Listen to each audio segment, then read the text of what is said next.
Come, violent death, serve for Mandragora to make me sleep. Go tell my brothers when I'm laid out. They then may feed in quiet.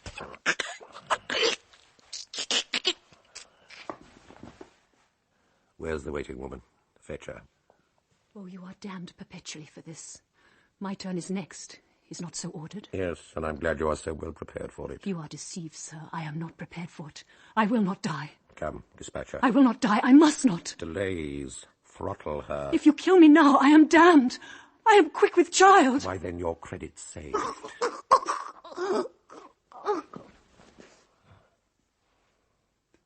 Is she dead? She's what you'd have her.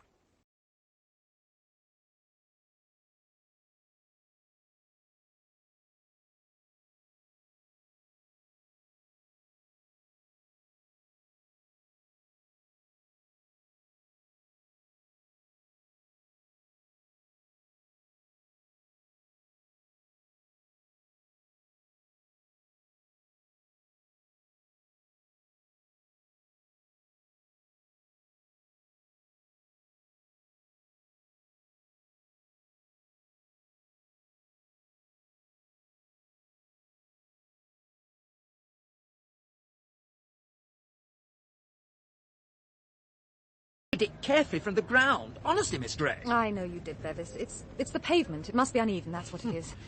Oh, we should have bought a spirit level. My fault. That nameplate, isn't it rather crooked? Yes, it is, I know. Tompkins? That blessed kitten's off again. Excuse me, Miss Gray. I better catch him. Why not get the job done properly? Here's a chap to go to. Give him a ring.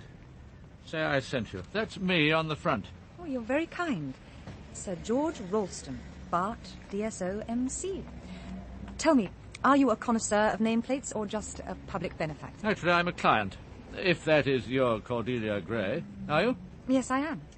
Then why do you call yourself Pride's Detective Agency? Because, Sir George, we were set up by an ex-metropolitan policeman called Bernie Pride. I see. I worked for him for a time, and then he made me his partner. When he died, he left me the agency. In that case, shall we go in? After you. You'll have some tea, Sir George? Please. Milk, no sugar. No biscuits. Tea for two, please, Miss Maudsley. Of course, Miss Gray, at once. Don't people ever tell you that... That it's an unsuitable job for a woman. They do, and it isn't. I was going to say, don't they ever tell you your office is extremely difficult to find? Oh, well, that's the idea of the nameplate. I'm not sure that a crooked nameplate isn't worse than no nameplate at all, especially in your business. Your founder, how did he die? He cut his wrists. Oh, did he? Here we are. Tea. Thank you very much, Miss Maudsley. Just there. There we are. By the way, is Bevis back? Oh, yes, Miss Gray. He caught Tompkins. Oh, thank you. Tompkins, Sir George, represents a sort of investment. He turned up and attached himself to Bevis, but we're banking on restoring him to his distraught owner, once we've discovered who he belongs to. We've built up a reputation for reuniting lost pets with their owners. I know, that's how I came to hear of you. My wife was having tea with a Mrs. Fortescue last week when you returned the Fortescue cat. You'd found the brute within 30 minutes. You could have charged 3 times what you did. I gather she's devoted to the animal. Expensive we may be, but we are honest. Well, my wife was terribly impressed. What with, our efficiency or our charges? Both. That's why I'm here. Yes, Sir George. The job I'm offering is part bodyguard, part private secretary, part investigator, and part, well, nursemaid. No knowing how it may turn out. I'm supposed to be a private investigator. No doubt, but it doesn't pay to be too purist these days. In any case, you could find yourself involved in detection, though it doesn't seem likely. Perhaps you could explain what exactly you want me to do? My wife is the actress Clarissa Lyle. I thought I recognised her at Mrs. Fortescue. She hasn't worked much recently. We married in June 78. I'm her third husband, by the way. In July 1980, she was playing Lady Macbeth at the Haymarket. On the third night, she received what she saw as a death threat. These threats have continued intermittently ever since. And what form exactly do these threats take? Typewritten notes, each one headed by a small drawing of a coffin or a skull. All of them are quotations from plays my wife has appeared in, and they all deal with death in one form or another. The fear of death, the judgment of death, the inevitability of death. But they don't specifically threaten her. Well, she sees this harping on death as threatening. She's sensitive. Actresses have to be, I suppose. They need to be liked. These notes, do you have them? Here. The ones she kept, anyway. The first ones were thrown away. Aye, but to die, and go we know not where, to lie in cold obstruction and to rot. Measure for measure, isn't it? Not exactly a personal threat, though. Perhaps not, but not very friendly. You know not how to live, nor how to die, but I have an object that shall startle you and make you know whither you are going. I don't know that one. Webster, do you think? Possibly. How do they arrive? By post, most of them. A few were delivered by hand, at the theatre or our London flat. The first half-dozen or so were destroyed. These 23 are all we have now. The first one of all, the one that came when your wife was playing Lady Macbeth. What happened? She can't remember now what it said. She threw it away, thought it was an isolated bit of malice. Then a second came, and a third and a fourth. My wife started breaking down on stage, had to be prompted. Oh. On the Saturday of the third week, her understudy had to go on. It was quite a struggle to get through the 6-week season. And then the same thing happened in her next role. The first quotation appeared on the morning the play opened. It came off after 4 weeks. And my wife's performance may have had something to do with it. She thought so, anyway. And then? And then Clarissa didn't act again until she accepted a part in Webster's The White Devil at Nottingham. Victoria something or other. Vittoria Corombona. Was that it? I was in New York at the time and didn't see it. But the same thing happened. The first note arrived the day the play opened. This time my wife went to the police. Not much joy. They took it away, thought about it, and brought it back. Sympathetic, but made it obvious they didn't take the death threat seriously. They did discover one thing, though. That particular note had been typed on my own machine. Which is that note? Here. We've dated them on the back. This is the time I was in New York. On pain of death, let no man name death to me. It is a word infinitely terrible. This skull and crossbones, Sir George, not quite the same assured touch as the others, has it? And the typing's a bit amateurish. What do you think? You may be right. Could have been done in a hurry. You still haven't explained how you think I can help. I'm coming to that. This weekend, my wife is to play the lead in a production of The Duchess of Malfi. Oh. It's taking place on Courcy Island. Do you know it? About 2 miles off the Dorset coast. The owner's Ambrose Gorringe. It's been in his family since the last century. His grandfather restored the medieval castle in the 1880s. He used to play host to the Prince of Wales and his circle. Edward would arrive with his mistress, Lily Langtry, and they all amused themselves with amateur theatricals. There's a lovely little Victorian theatre there. The present Gorringe seems intent on restoring castle and theatre to their former glory. And you want me to go to the island and be with Lady Ralston? I was hoping to be there myself, but that won't be possible. I have a meeting in the West Country which I can't miss. But she needs someone with her. This performance is important to her. They're doing the play at Chichester in the spring, and if she can regain her confidence, she might feel able to join the company. Ah, I see. But there's more to it than that. She's got hold of an idea that the threats may come to a head this weekend. Oh. In fact, that someone might try to kill her on Courcy Island. What makes her think that? Nothing she can explain, but it's what she feels. She asked me to get you. And what precisely am I being employed to do, Sir George? Protect her from nuisance. Take any calls, open any letters, be on call at night, and bring a fresh mind to bear on these messages.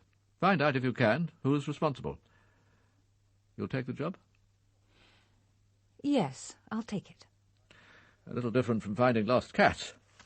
Your rates will be rather higher, I assume. The daily rate is precisely the same, Sir George, whatever the job. The final bill depends on the time taken, and any expenses, of course. But as I'll be a guest on the island, they shouldn't be too high. By the way, I'll need to know who else will be there. Well, by the Saturday afternoon, when the cast and the audience have all arrived, there'll be about 100.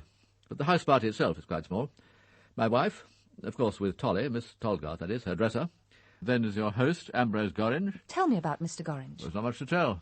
He's known my wife since they were both children. Their fathers were in the diplomatic together. Middle-aged, unmarried. Read history at Cambridge, I believe. Authority on Victoriana. Spends a good deal of time and money building up his collection. I'll take these, and probably the marble as well. Ah. Where did you find it? A private sale, Mr. Gorringe. According to the owners, it's a duplicate of one of those marble limbs of the royal children at Osborne, the ones commissioned by Queen Victoria. They told me this was the arm of the Princess Royal when a baby. Oh, I haven't been able to get down to the Isle of Wight to check. Oh, poor little Vicky. What a life she was to have. What with her mother, her son, and Bismarck. It's almost irresistible. But not at that price, Mr. Gaskin, not at that price. Oh, it's probably unique. I don't know of any other duplicates of the Osborne marbles. You know, this arm must weigh almost as much as the princess herself. It's a pity we don't know for certain. I'll tell you what, Mr. Gorringe, I'll let you have it less 15%. That's cutting my profit to shreds. You don't like it. Well, I can't say I'm sorry to see it go. A child's arm and cut off like that. Whenever I look at it, I keep imagining it's oozing blood. All right, I'll have it. I must try it on my house guests next weekend and watch their reactions. We're putting on the Duchess of Malfi, you know. Oh, really? Will theatrical productions become a regular event? No, I think not. Upsets the household. I've already had to reassure my butler that this is a unique event. Now, if this were a full-size male hand, we could use it for one of the props. The play features an amputated hand. As it is, I'll just have to put it on display somewhere in the house. And I think I have the ideal spot. He inherited the island from an uncle in 77. He was spending a year outside the UK at the time, something to do with tax avoidance, I believe. Came back to England in 78 and has spent the last few years restoring the castle. Who else lives on the island? Well, he has 3 servants. The butler is called Munter. Mrs. Munter acts as housekeeper. And then there's Oldfield, the boatman and general factotum. And this house party, who has he invited besides Lady Ralston? Well, there's Ivo Whittingham. The theatre critic. You know him? Not to speak to. I know of him, of course. He's supposed to be doing a piece about the theatre and the performance for one of the colour supplements. Quite an honour for Gorringe, really. Whittingham doesn't do much writing these days. Rather ill, I gather. You can get dressed now. Is that spleen troubling you? Since I look and feel like a lopsided pregnant woman, yes, you could say it's troubling me. Well, time may come when it's better out. No hurry, though. We'll have another think in a month. I thought you said the spleen's enlarged because it's taken over producing the red blood cells, which my blood's no longer making. That's more or less what's happening, yes. When one organ ceases to function, another tends to take over. Yes, so would it be tactless of me to inquire, Sir James, which organ will oblige when you've whipped out the spleen? Well, let's cross that bridge when we come to it, eh, what? On pain of death, let no man name death to me. It is a word infinitely terrible. I'm sorry, Mr. Whittingham, I didn't quite... Yeah, nothing, Sir James. I was merely quoting Webster. Actually, Whittingham's an old friend of my wife. She'll be pleased to have him around. Who else is coming? There's Roma Lyle, my wife's cousin. Used to be a schoolmistress, but now keeps a bookshop somewhere in North London. Unmarried, about 45. I don't know her very well. We've only met once or twice.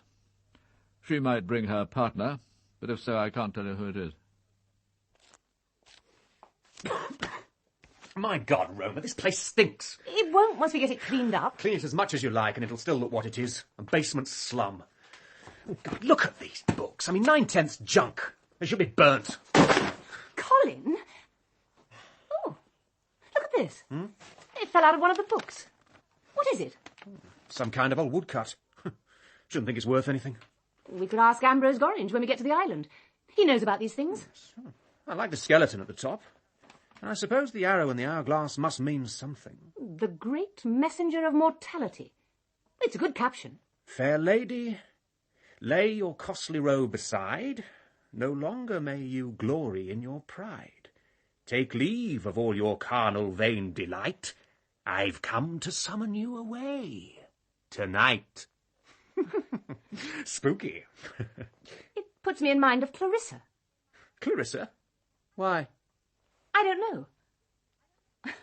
I don't know why. Give it to me. I'll ask Ambrose Gorringe about it. It was a mistake buying this junk. We should have stuck to the new stuff. And God knows why I let you talk me into buying all that left-wing garbage upstairs. No one wants it. There are enough cosy left-wing haunts already in this neighbourhood, and it's putting off the other customers. I must have been mad. Look, Colin, you didn't take on this place simply to please me. You loathed teaching just as much as I did. And I wouldn't have resigned if you hadn't made the first move. You mean it's all my fault? All? What all? It was a mistake. Well, you chuck it. Stella will be delighted. My God, she must be praying for us to go broke. It's a wonder she doesn't lurk outside, counting the customers. That's not quite fair. She's my wife. She's a right to be worried. I mean, half the money I put in here was hers. And that, my dear Colin, was the cleverest move she ever made. She made sure that you had enough money to make the business possible, but not enough to make it a success. I'll bet Daddy was behind that. She wants you back, Colin. Can't you see that? Back, neatly trussed like a sacrificial victim to be handed over to dear Daddy and the family business. Oh, she's shrewd, is Stella. A sharp little mind to go with those sharp red nails. Oh, do shut up, Roma. We've been through all this 20 times. Oh, darling, I'm sorry. Don't let's quarrel. We're tired, we're hot, and it's a bloody day. Yeah. On Friday, we shut the door and take off for Corsi Island. 3 days of peace, sunshine, good wines, first-class food, and the sea. No creditors, no people, just peace. And my God, don't I need it. Roma, I'm sorry, Oh, no, no. Oh, you can't do this to me. Oh, you promised. And I told Clarissa I'm bringing my partner. It's all arranged. I am sorry, look, honest.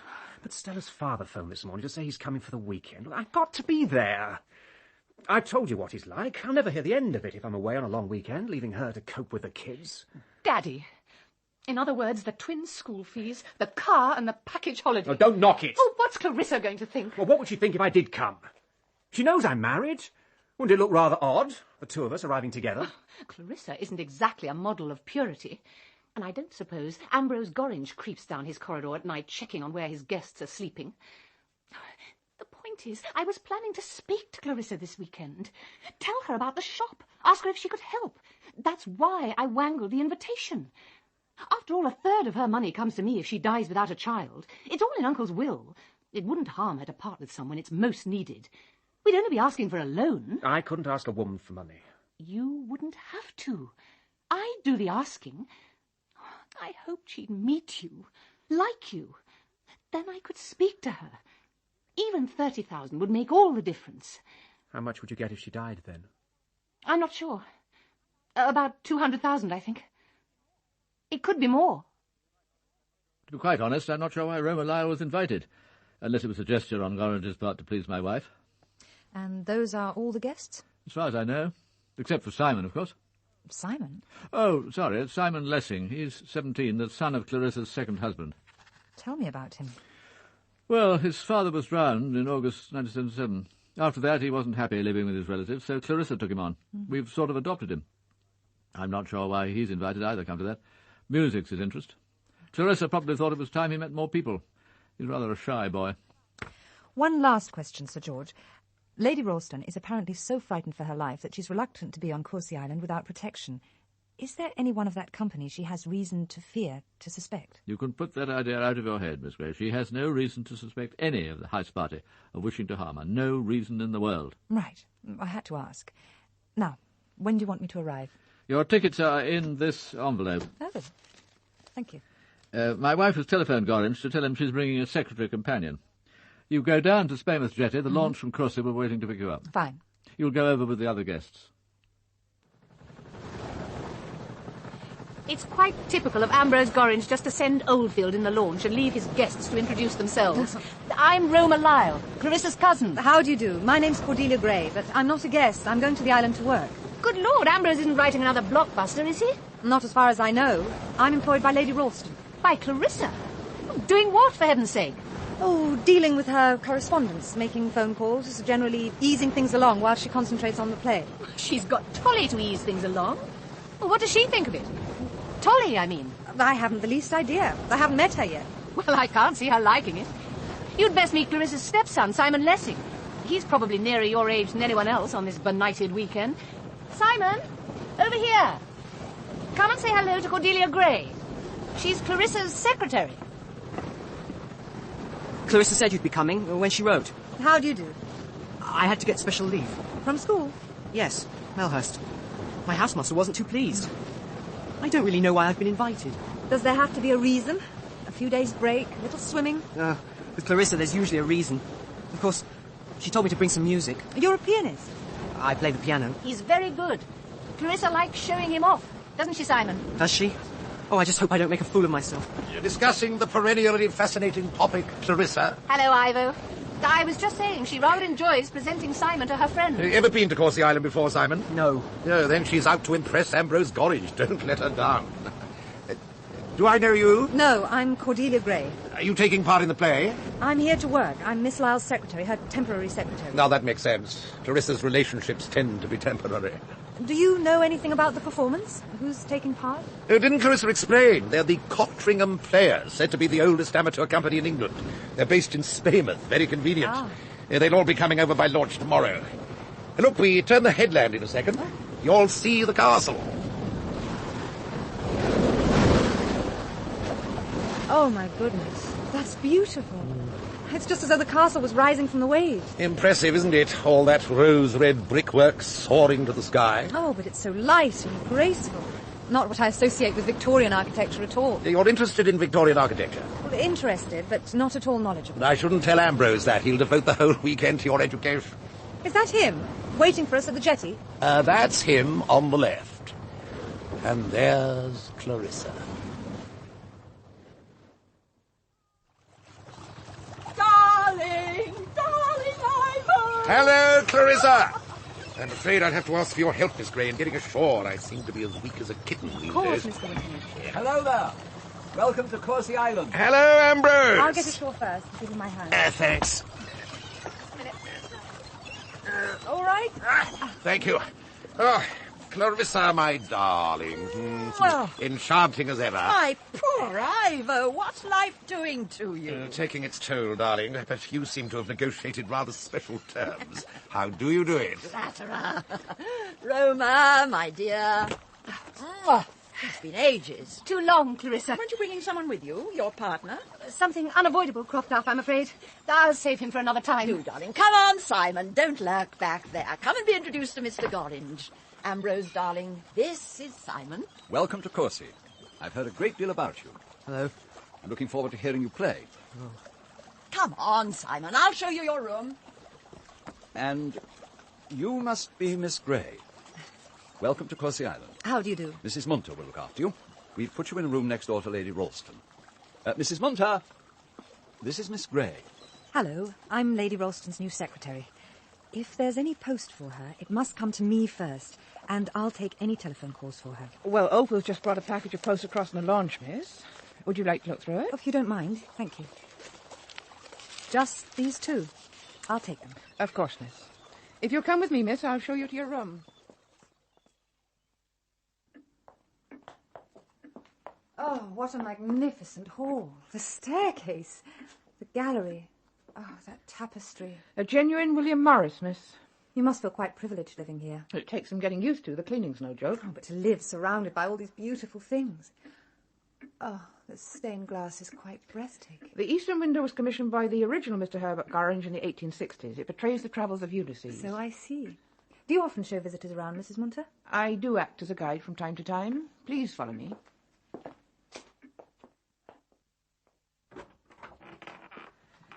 And this is your room, miss. Oh, but this is delightful. The tiles are originals by William de Morgan. Oh. The mahogany and pine cabinet was painted by William Morris, and the paintings are by John Ruskin. What time would you like your early morning tea, miss? 7:30, please. Thank you, miss. Is that you, Miss Gray? Oh, here you are. Our rooms connect, as you'll see. Come in here. Will you? Jolly will see to your unpacking. Oh, thank you, but I'd rather do my own. As you wish. This is my dresser, Miss Tolgarth Tolly. Meet Miss Cordelia Gray. Hello. She's come to help with my correspondence. Just an experiment. She won't be in anyone's way. If she wants anything, look after her, will you? Of course, Miss Lyon. I suppose we'd better talk, but it can't be now. Mm-hmm. That extraordinary-looking man, Munter, set lunch in the dining room, but I told him we shall eat on the terrace. Ah. That means there's time before lunch for Ambrose to give us all a quick tour of the castle. Shall I fetch Simon? Oh, there's no point him trailing round after us. He can go for a swim. And this is my chamber of horrors. Meet my notorious Victorian murderers and murderesses, all modelled in Staffordshire pottery. Do they tie up with this display of gallows literature? Yes, indeed, in some cases. This pair, for example, are the infamous Maria and Frederick Manning, hanged in November 1847 before a crowd of 50,000. Charles Dickens saw the execution and wrote that the crowd's behaviour was so indescribable that he thought he was living in a city of devils. And this elegant gentleman? William Corder, aiming his pistol at poor Maria Martin. Note the red barn in the distance. Oh, yes, of course. He might have got away with it if her mother hadn't repeatedly dreamed that her daughter's body was buried in the red barn. The most gruesome part of the whole collection's over here. Nasty little mementos of murder. But quite fascinating, Clarissa, darling, you must admit. Don't you agree, Miss Gray? Quite extraordinary. Yes. That tag end of rope, for instance. Now, that's part of the rope that hanged Dr. Thomas Neil Cream. You know, the Lambeth poisoner, in November 1892. The stained linen nightdress was worn by Constance Kent. Oh, not the one she had on when she slit the throat of her small stepbrother, unfortunately. But, well, it has a certain interest, all the same. That pair of handcuffs with the key were used on young Courvoisier, who murdered his master, Lord William Russell, in 1840. And the marble of the baby's arm? Ah. No criminal interest, as far as I know, but it doesn't look out of place somehow. The man who sold it to me would approve. He kept imagining that the limb was oozing blood. But it's perfectly hateful. It's disgusting. It may be the only extant copy of one of the limbs of the royal children made for Queen Victoria. And if you dislike this, Clarissa, you should see the Osborne collection. They look as if the Prince Consort had descended on the royal nursery with a machete. It's repulsive. What on earth possessed you, Ambrose? Get rid of it.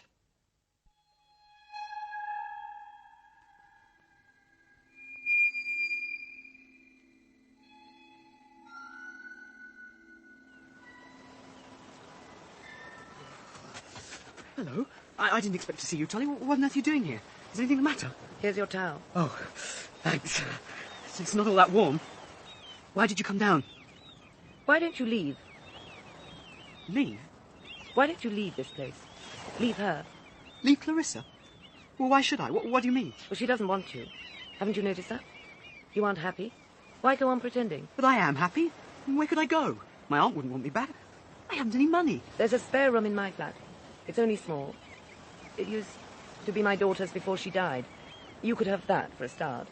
It isn't much, but you could stay there until you found something better. And how could I find somewhere? What would I live on? You're 17, aren't you? You're not a child. You could find something to do. But what? I'm going to be a pianist. I need Clarissa's money. Ah, yes.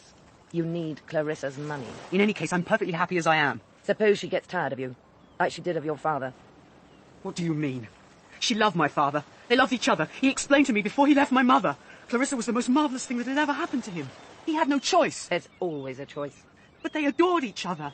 He was so happy. Then why did he drown himself? It's true. I don't believe you. Don't, if you don't want to. But just remember what I've said when your turn comes. Why should he do it? Why? To make her feel sorry, I suppose. Isn't that usually why people kill themselves? But he should have known. Clarissa doesn't understand about guilt. There was an inquest. They found it was accidental death. And he didn't leave a note. If he did, no one saw it. But then it was Clarissa who found his clothes on the beach, wasn't it? Yes. Suppose she died. What would you do then? Why on earth should Clarissa die? She isn't ill, is she? Well, she never said anything about being ill. What's wrong with her? Nothing's wrong with her. Well, then why talk about dying? Because she thinks she's going to die. And you know, sometimes when people think that strongly enough, they do die.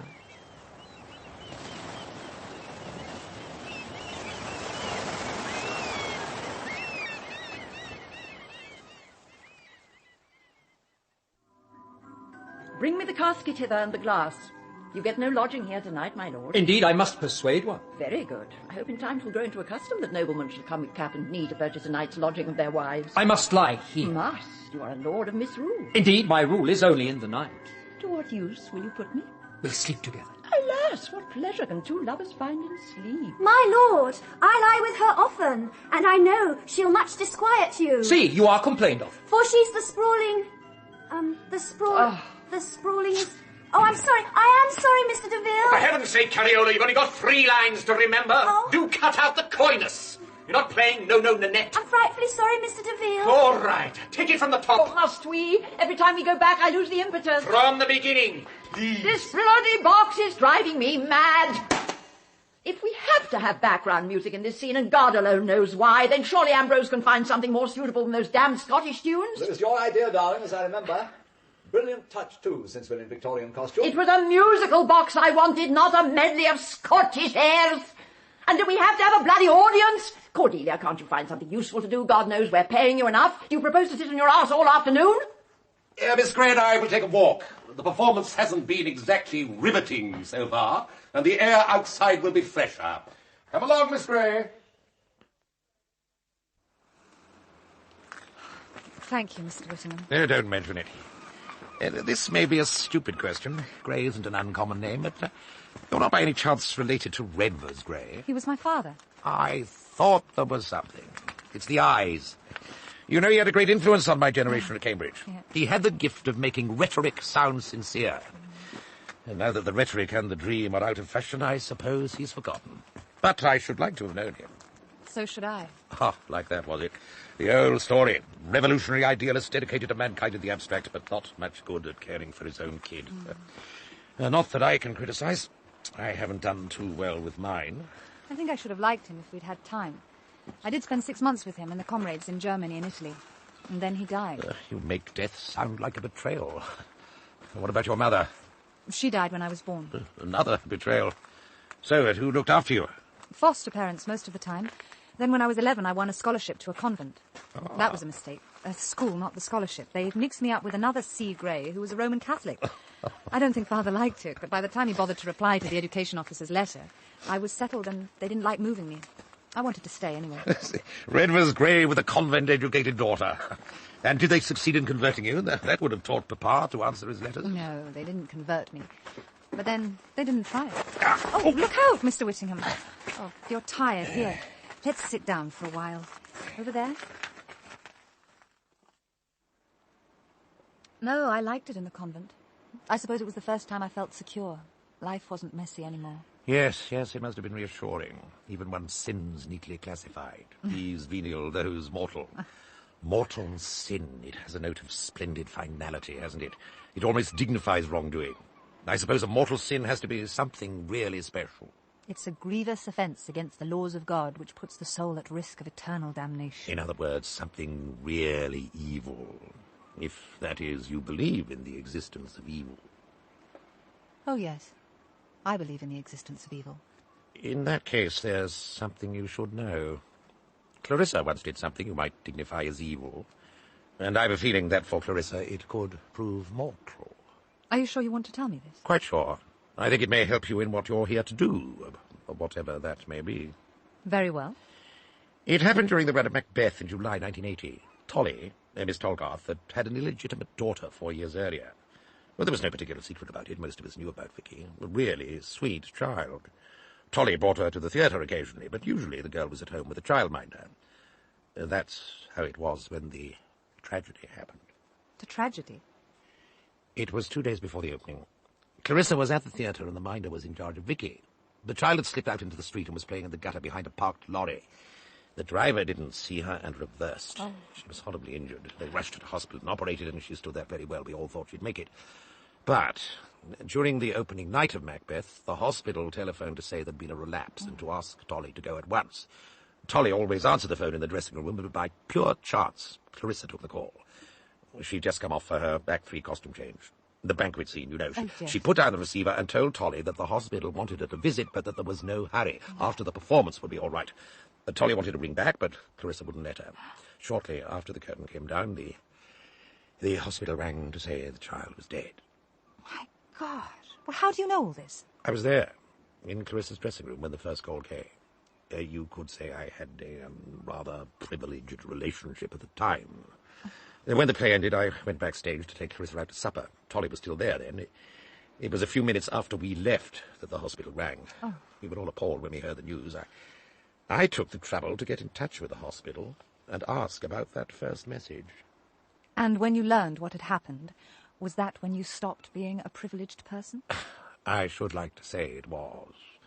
But the truth is, Clarissa dropped me when she discovered that her sexual favours were not an automatic guarantee of my literary ones. Like most men, I'm capable of betrayal, but not that particular sort. She found she couldn't buy favourable notices from me on tick. Who was the child's father? No one knows. Except Tolly, presumably, and she isn't saying. The question is, who did Clarissa think he was? Not her own husband, surely? At that time it was Lessing, Simon's father. Poor besotted fool. He and Clarissa had only been married a year. No, my guess is our respected producer, Adrian DeVille. Oh, you mean the man directing The Duchess of Malfi here? The same. Was Clarissa in love with him?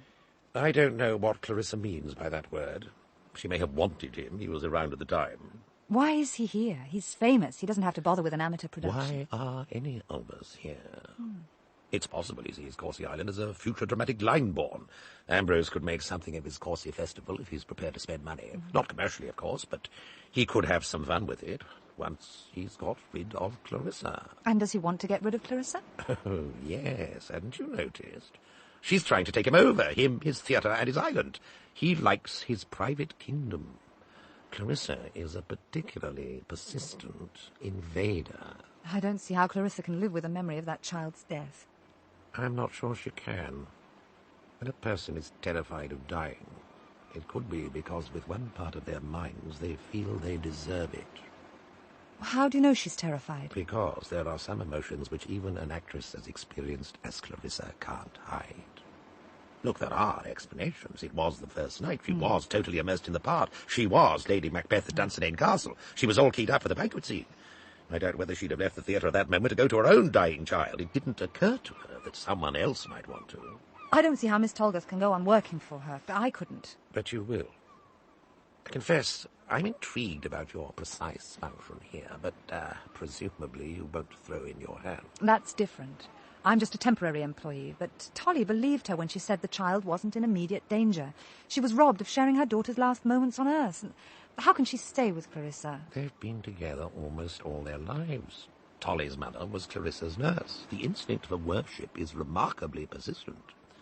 Though she slay me, yet shall I trust her. A perfectly well-documented phenomenon. But if, like any of us come to that, she ever faced the truth about her own feelings, then, I admit I do wonder what would happen.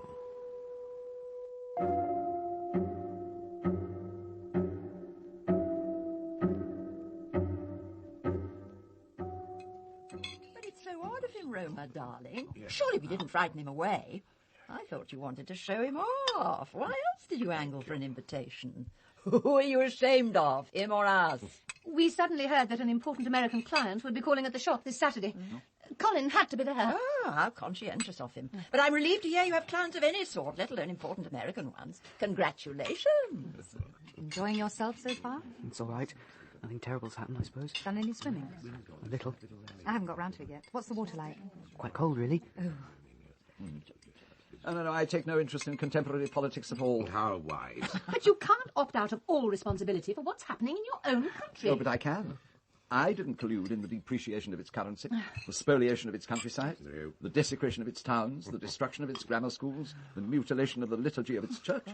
Why should I feel personal responsibility for any of it? I was thinking of aspects some of us see as more important. That our society is more violent, less compassionate, more unequal than it's been since the 19th century. And then there's the National Front. Well, you can't ignore the front. Indeed, I can. Together with militant tendency that trots and the rest of the rabble.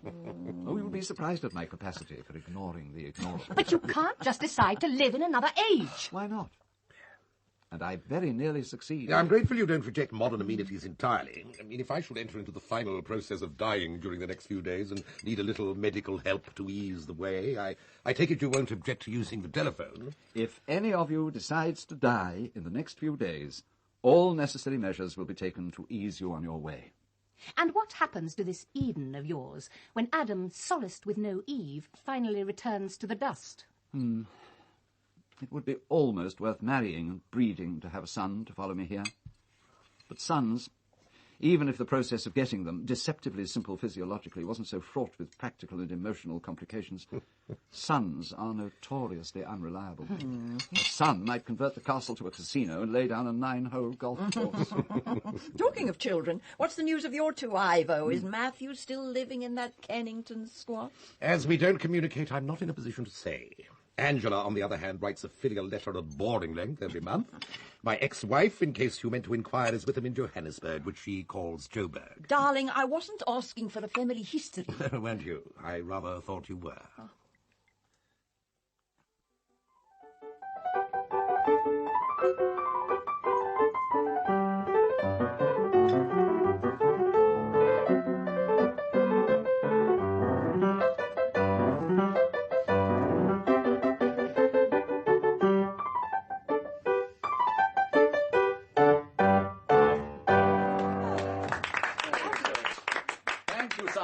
That was worth hearing. It was very well played. Thank you. He is good, isn't he? Now, how about a song? Does anyone sing? There's a book of songs on the piano. Oh, the Ash Grove, one of my favourites. Please sing it for us, Miss Gray. Oh, shall I? Oh, come on. Yes. Please. Will you accompany me, Simon? Yes, of course.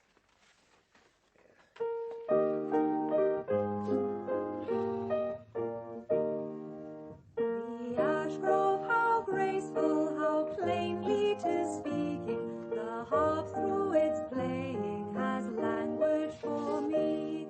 Whenever the light through its branches is breaking, a host of kind faces is gazing on me. The childhood again are before me. Each step wakes a memory as freely I roam. With soft whispers laden, its leaves rustle o'er me. The ash grove, alone is my home.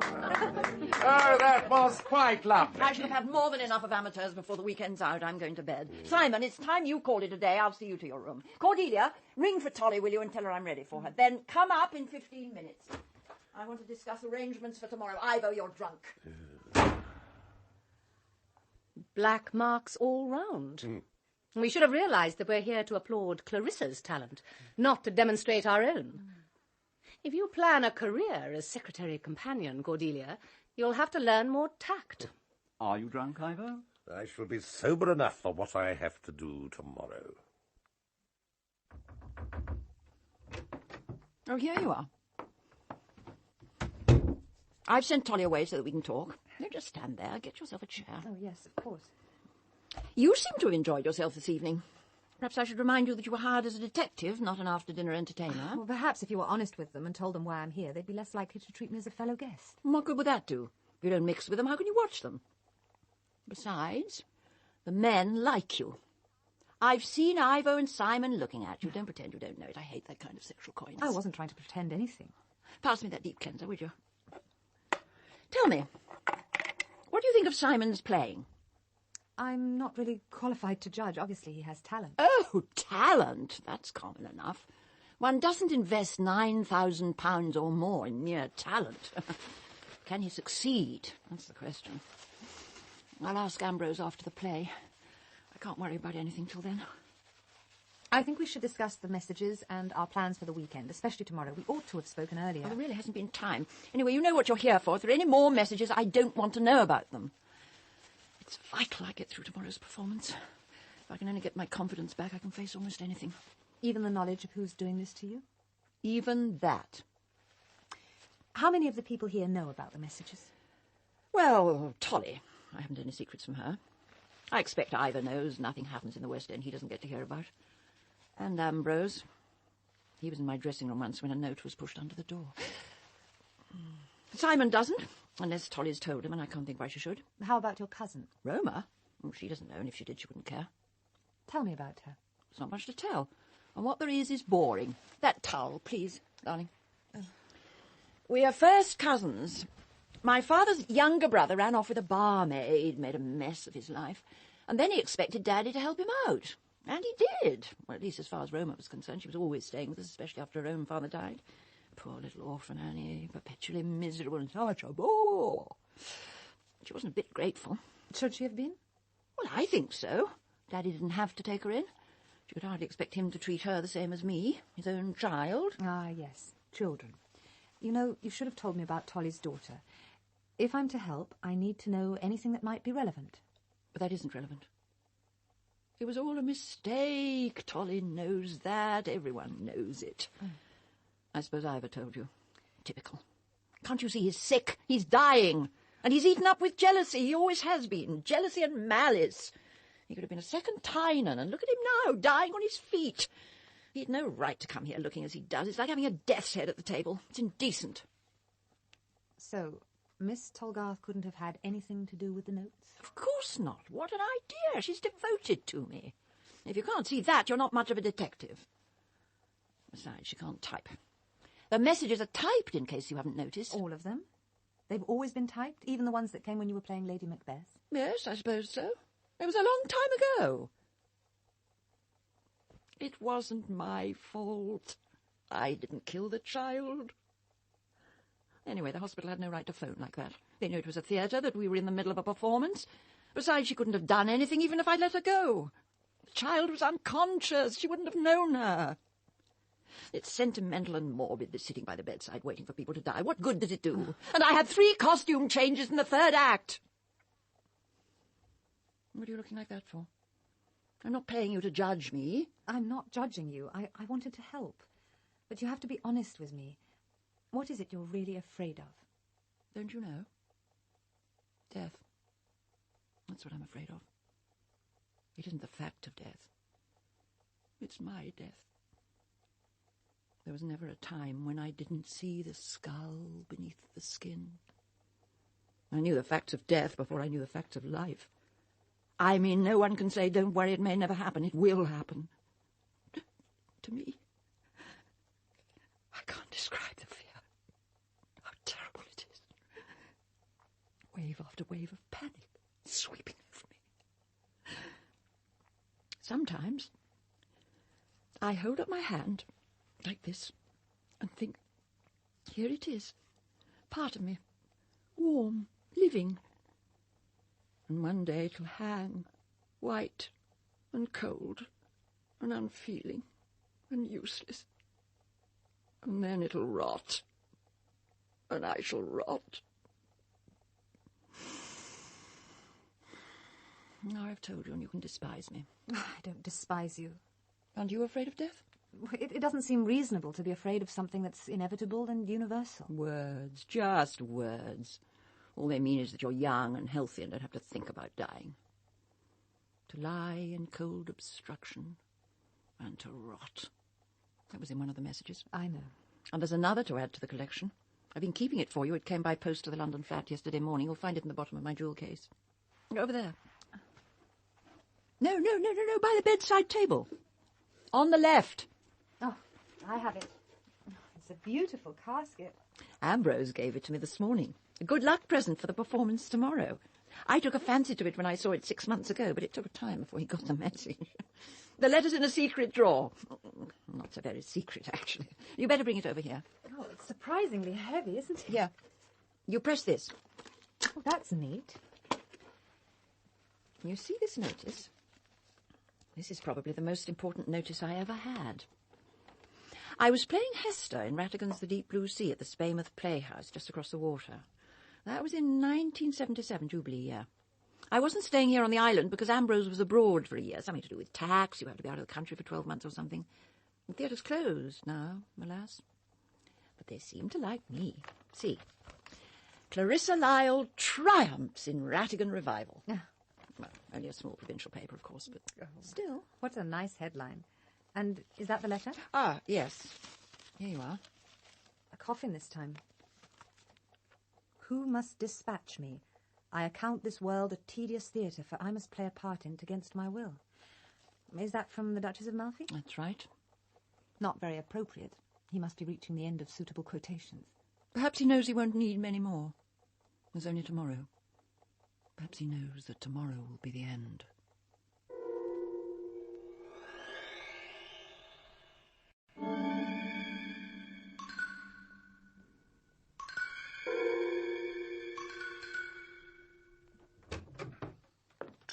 Ah, good morning, Miss Gray. Good morning. Well, it looks as if we're going to be lucky in the weather. Yes. The guests should arrive in sunshine and get back without risk of parting with their supper. The crossing can be quite treacherous in bad weather. Will you have coffee? Thank you. And is our leading lady awake? Not yet, and I'm rather pleased she isn't. Look, I found this pushed under Clarissa's door this morning. The great messenger of mortality. Somewhat melodramatic. Is the woodcut yours? If so, someone has mutilated it for you. Look on the back. Oh, dear me. Thus it lightens into action. I am come to kill thee. Lines from the Duchess. So the messages are still coming, I did wonder. I take it that weeding out this kind of nuisance is one of your duties. One of them. So, is it yours? It looks old and valuable. No, it's interesting, but not my period. Mr. Gorringe, this is your house. Miss Lyle is your guest. I accept the implied rebuke. One's guests certainly have the right not to be menaced while under one's roof, but what would you have me do? I'm not a policeman. I can hardly interrogate my other guests. Besides, is it any more than a practical joke in poor taste? Surely the best response is a dignified silence. Clarissa should demonstrate a total unconcern. And that's what she will do, at least until after the play. She won't see this. I can trust you not to tell her. Of course. I have a strong interest in Clarissa's success, remember. Incidentally, that woodcut belongs to Roma. Roma? How do you know? She told me she found it in a second-hand book and thought I might be interested. She showed it to me yesterday, just before the rehearsal, and I left it on the blotter on my desk in the business room. Where anyone could have seen and taken it. You sound like a detective. No doubt you'll be interested to know that the message was probably typed on the business room machine. Well, I can check that at least. Yeah, before you go, something else has occurred. Rather more annoying than a poison pen letter. Oh. Someone has broken the lock of the display cabinet and taken the marble arm. If, during your duties as secretary companion, you should happen to learn who it is, I'd be grateful if you'd suggest that it's returned. I admit the marble's not to everyone's taste, but I have a fondness for it. When did you notice it had gone? Well, Munter tells me it was in the display case when he locked up last night, and that was at 10 minutes past midnight. I found it missing and the lock forced when I went to the kitchen to make tea at 7 this morning. What are you going to do? Nothing. At least until after the play. I think it vital that Clarissa doesn't know. The least thing could upset her. We'll just have to hope no one else notices it's missing. And if they do, I suppose I can say I've removed it to please Clarissa. It's humiliating to have to lie, but if you think it important... I do. Very. Good morning, Ambrose. Any breakfast? George, my dear fellow. Of course. But where did you spring from? Got through my meeting late yesterday. Drove most of the night and slept in a lay-by. Thought Clarissa would like me to put in an appearance if I could make it. Good morning, Miss Gray. Sir George? Don't suppose Clarissa's up yet? Not yet. But how did you get to the island? I didn't hear a launch. Found a couple of early fishermen. I've been on the island for a couple of hours. Didn't like to disturb you. Yes, I will have coffee. Oh, what sort of a day? Looks as if it'll be fine. Your husband's just arrived. Apparently his meeting ended sooner than expected. George? But that's ridiculous. He isn't expected till late tonight. Well, he's here. Tug on that bell rope, will you? It's time Tolly brought in my tea. I wondered whether you'll still be wanting me. Well, of course I'll still want you. What possible difference does this make? You know what you're here to do. If someone's out to get me, they aren't going to stop because George has arrived. Before Miss Tolgarth gets here, could you tell me the programme for today? Don't you know? I thought I'd explained it. The curtain's due to rise at 3:30. Ambrose is arranging an early lunch about midday, and I shall rest up here alone from 1 o'clock. You can call me at exactly 2:45. The launch from Spaymouth will be bringing the cast at about 2:30, and there's a larger hired launch for the guests. That'll be arriving at about 3. And this morning, what's planned for the 3 hours between breakfast and lunch? I think we should try to stay together. We shall all stay together. Ambrose will be hosting a sightseeing trip to see the skulls of Courcy. The skulls of Courcy? Do you mean real skulls? Oh, they're real enough. In the crypt of the church. Ambrose will recite the famous legend. That should put us all nicely in the mood for the horrors of Amalfi.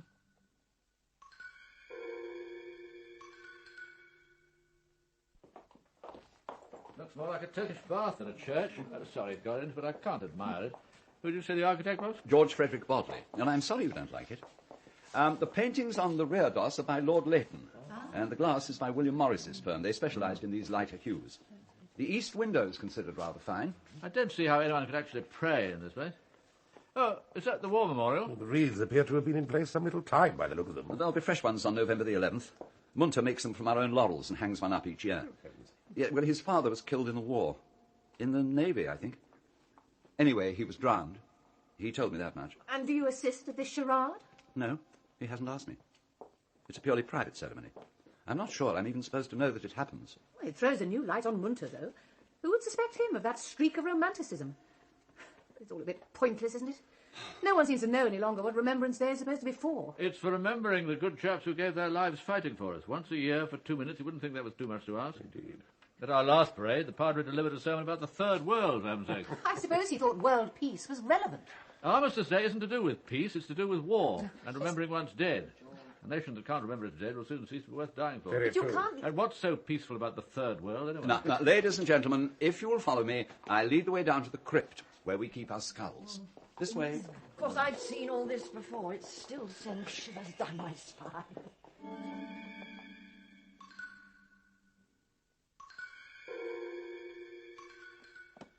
Oh, this part is Norman, isn't it? Quite right, Ivor. We're in the original structure down here. Now, are we all assembled? I'll put on the electric light now. Oh, my God! Who on earth were all these people? Generations of Courcy folk. But to pack all these skulls together, row after row after them, It's obscene. But practical, Miss Lyle, you must admit, the optimum use of available space. Oh, hundreds of grinning skeletons. Deliciously horrific, don't you think? It's like a nightmare. And all wedged tightly together. Isn't that cement? Some of them have been cemented together. How observant, Miss Gray. Yes, that was found necessary some years ago when the skulls on the bottom rows began to crumble under the weight. Who gathered all these skulls together? My revered forebear, Herbert Gorringe, in the 1860s, soon after he bought the place. The story goes that all the inhabitants of Courcy Island were wiped out in the 17th century. Apparently, the de Courcy at that time had taken to exercising his droit de seigneur a little too freely.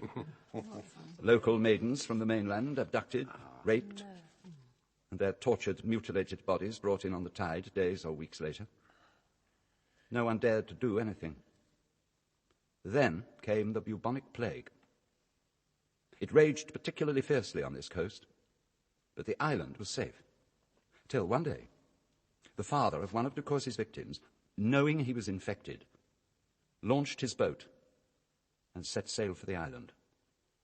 The de Courcys and their court were at dinner when the door to the great hall opened and he appeared, his huge, shambling, sea-drenched figure stumbling towards his enemy.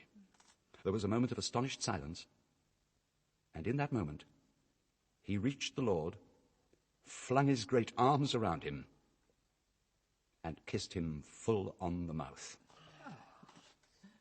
And the plan worked. De Courcy and all his people were wiped out. Well, that story would make an opera. All you need is a Verdi or perhaps a Benjamin Britten. And when great-uncle Herbert began planting his pleasure garden, he kept turning up skeletons. So his men collected the skulls and arranged them here. Darling, your island's a positive repository of horrors. There's something much closer in time, isn't there? Tell us about the Devil's Kettle. No. Well, that story is rather beastly. Darling, don't be so stuffy. It's 40 years old at least. And I know about it anyway, but I want to see where it happened. And I've got a personal interest. George was here on the island at the time, weren't you, darling? Did you know that George was here? Yes, I know. Whatever it is, you may as well show us. Clarissa won't give you any peace until you do. That's right. It can hardly be worse than this place. Well, if you insist. We have to go down even further than we are, though, and to do that, I must unlock this door. We keep the key here. It's a bit stiff. Now, this way. 2 abreast only, please. And stick together. Watch your footing on these steps. They're rather slippery. They're worn right down. They've been used daily for hundreds of years.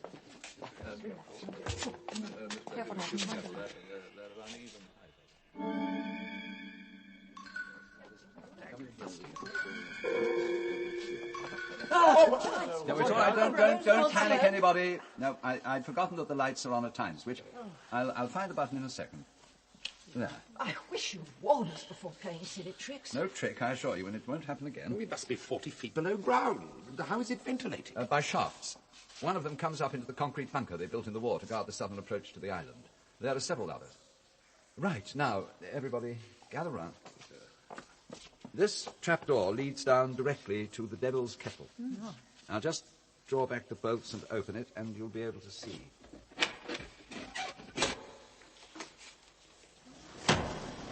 How do you get down into the cave? There's an iron ladder fixed to the shaft. See, this side. Runs down the wall. Oh, yes. No, tell. It happened in 1940. The island was taken over by the government as a camp and interrogation centre. Foreign nationals, suspected spies, Nazi sympathisers, you know the sort of thing. That's when you were stationed here, wasn't it, George? Right. In March 1940, there were about 50 internees on Courcy. Among them a hard core of dedicated Nazis. They suspected one of their group, a boy of 22, of having betrayed their organisation to the British during interrogation. Perhaps he had. Or perhaps he was a British undercover agent, I don't know. What is beyond dispute is that the Nazis convened a secret court in the crypt of the church and condemned him to death. They brought him, bound and gagged, down that passageway to this spot. They pulled open the trapdoor. Look down. At the moment, the water level's about 10 feet below us. That's because the tide's on the turn. At high tide, the cave is always flooded. Every one of those iron rungs is covered. They bound their victim to the ladder, and they left him there to drown. He was a very tall young man. He died slowly in the darkness, and he died hard. Later, one of them crept back to untie him and let his body float out to sea. Not the pleasantest way to die. How did the story get out? Someone talked eventually, I suppose, but not until after the war. Someone may have condoned what happened. After all, the army was in charge here, yet the internees got their hands on the keys to the crypt and the secret passage. And that suggests at least a degree of official carelessness. What was he called, darling, the boy who died? His name was Carl Blythe. Oh, yes, Blythe. And the extraordinary thing is that he was English. Well, his father was anyway, his mother was German. And George was actually at school with him, weren't you, darling? They were at Melhurst together. Do they still remember him, I wonder, Simon? But you didn't like him, did you, George? He was 3 years older than you, and a bully. In fact, you hated him. And then to find him here, and at your mercy. Wasn't it odd? Can we get out of here? I feel like a voyeur. Yes, I feel cold. If my wife has satisfied her curiosity, perhaps we might go.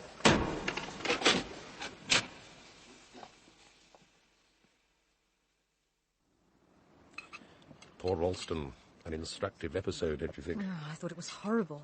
Does she always need to psych herself up with an exhibition of cruelty before a performance? Well, she's nervous, certainly. Ralston's control, however, is admirable. It'll be interesting to see what happens if the control ever snaps. Well, I think I'll go for a swim. Well, not so soon after lunch, Simon, darling. Take a walk first. All right. See you all later at the theatre.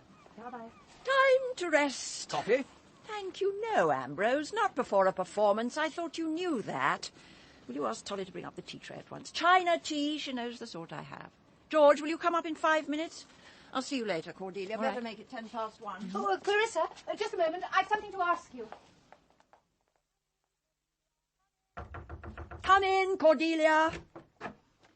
Lady... Hold on for a moment. Would you sit down? Can you imagine it, George? 25,000, that's what she asked for. Came right out with it, red-faced like a child begging for more pocket money. Now, of all time, she couldn't even wait till after the performance. I haven't got any money. I'm an actress. Talk about crass stupidity. Important to her, I expect. Couldn't bear the suspense of waiting. Had to know. Oh, she never did have any sense of timing, not even as a child. Trust Roma to pick the wrong moment. Part of her general insensitivity. By God, she chose the wrong moment this time. Would there have been a right one? I told her outright. I'm not prepared to hand over capital to support a lover who hasn't the guts or decency to come and ask for it himself. And I threw in some damn sound advice for good measure. If you have to buy yourself a man, he's not worth having. She's madly in love with him, of course. That's what this shop of theirs is all about, a ploy to get him away from his wife. Roma in love, I ask you. My dear, is all that our concern? The money's my concern. Apart from anything else, they haven't a hope in hell of making a go of it. No capital, no experience, no sense. Why should I throw good money after bad? As you say. Cordelia, go and get yourself dressed. Right. Then lock your door and come out this way. I don't want you fussing about next door while I'm resting. Mm-hmm. I suppose you'll be wearing that Indian thing again. Well... It shouldn't take long to get into. None of my clothes take long to get into. Nor to get out of, I dare say. Oh, Clarissa. Nah. Dear George. Always so gallant. I wondered whether you'd like me to stay next door while you rest. The connecting door could be open or locked as you like. I wouldn't make any noise. I've told you I don't want you next door or anywhere near me for that matter. I can't speak verse when I know someone's listening. And I might want to. With the 3 doors locked and no telephone, I suppose I can hope to be left in peace.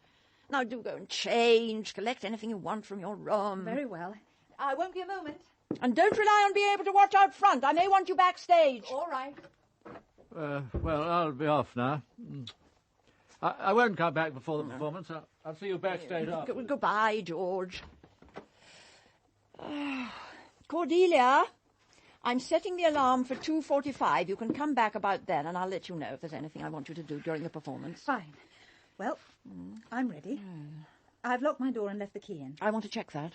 And then I'll lock the communicating door myself. Very well.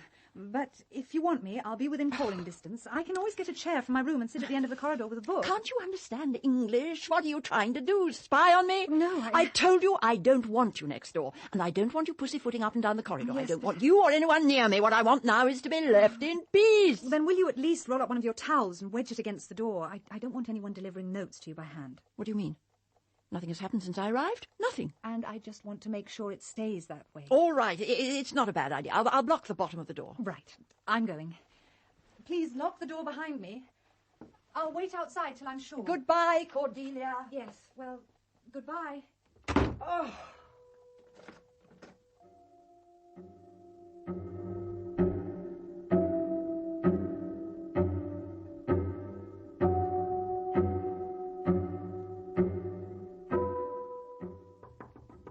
Lady Ralston, it's nearly 2:45. Lady Ralston? Oh, you've unlocked the door. Are you up already? It's 2:45. Lady Oh, no. Oh, my God. Oh, Sir George! Oh, God. What is it, Miss Gray? What can I do? It's Lady Ralston. Stop that bloody clock. Oh, yes. I can't see a damn thing. What's happened? Draw the curtains. Yes. I'm afraid it looks as though... Sorry. Merciful heaven. I'm so sorry. You employed me to look after her. I was here to keep her safe. I should have stayed with her. You couldn't have known. It's her face. Someone has destroyed her face. And there's what did it. The baby's arm. Oh, those little marble fingers. Covered with blood. Oh. Dripping with blood. Don't touch it. But look, underneath, isn't that... It is. Another message. The blood, I can't quite... Other sins only speak. Murder shrieks out. The element of water moistens the earth, but blood flies upwards and bedews the heavens. Horrible, horrible. Oh, I should never have left her. I didn't believe she was in any danger. No one did. And she wouldn't have let you stay with her, you or anyone. Don't blame yourself. Oh, but I knew the marble had been taken. I should have warned her. Against what? Oh. You couldn't have expected this. Don't blame yourself, Cordelia. Gorringe, you better ring the police at once. Yes. We mustn't touch anything. Both these rooms must be locked. And isn't the audience on the way by launch? We'd better prevent them from landing. And I'll organise a search party. Oh, well, mightn't it be better to wait for the police? I'm not prepared to wait. Where's Oldfield? In his cottage, I imagine, the stable. I'll get him to take out the launch and patrol the channel. That'll block any escape by sea. Well, I think we'd better leave the room and lock the door till the police come. Quite right. Come along, Gorringe. Yes.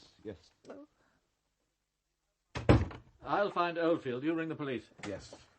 What's up, sir? Where's Miss Lyle? It's nearly 3 o'clock. Excuse me, Tolly. It's late. You're supposed to have called her. You can't go in. She's dead. She's been murdered. I have to go in. She always needs me before a performance. No, there's not going to be a performance. Miss Lyle is dead. Murdered.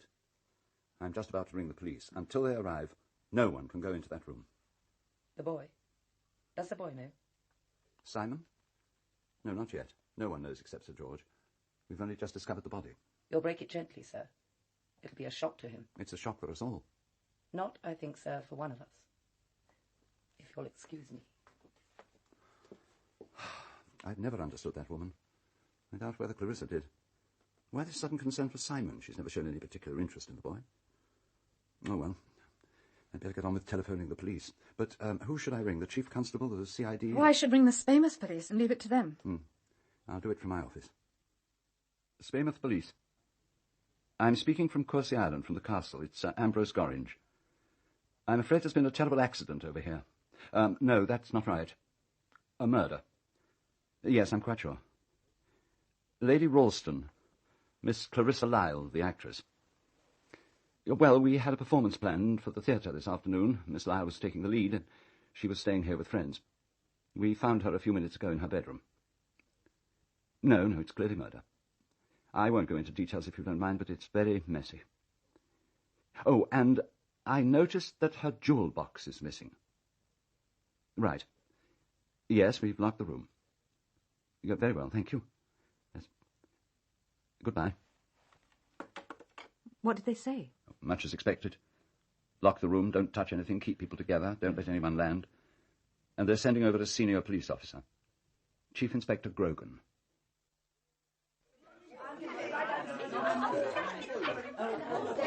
Will you all come on stage, please? No, quiet. Quiet, please. Everybody.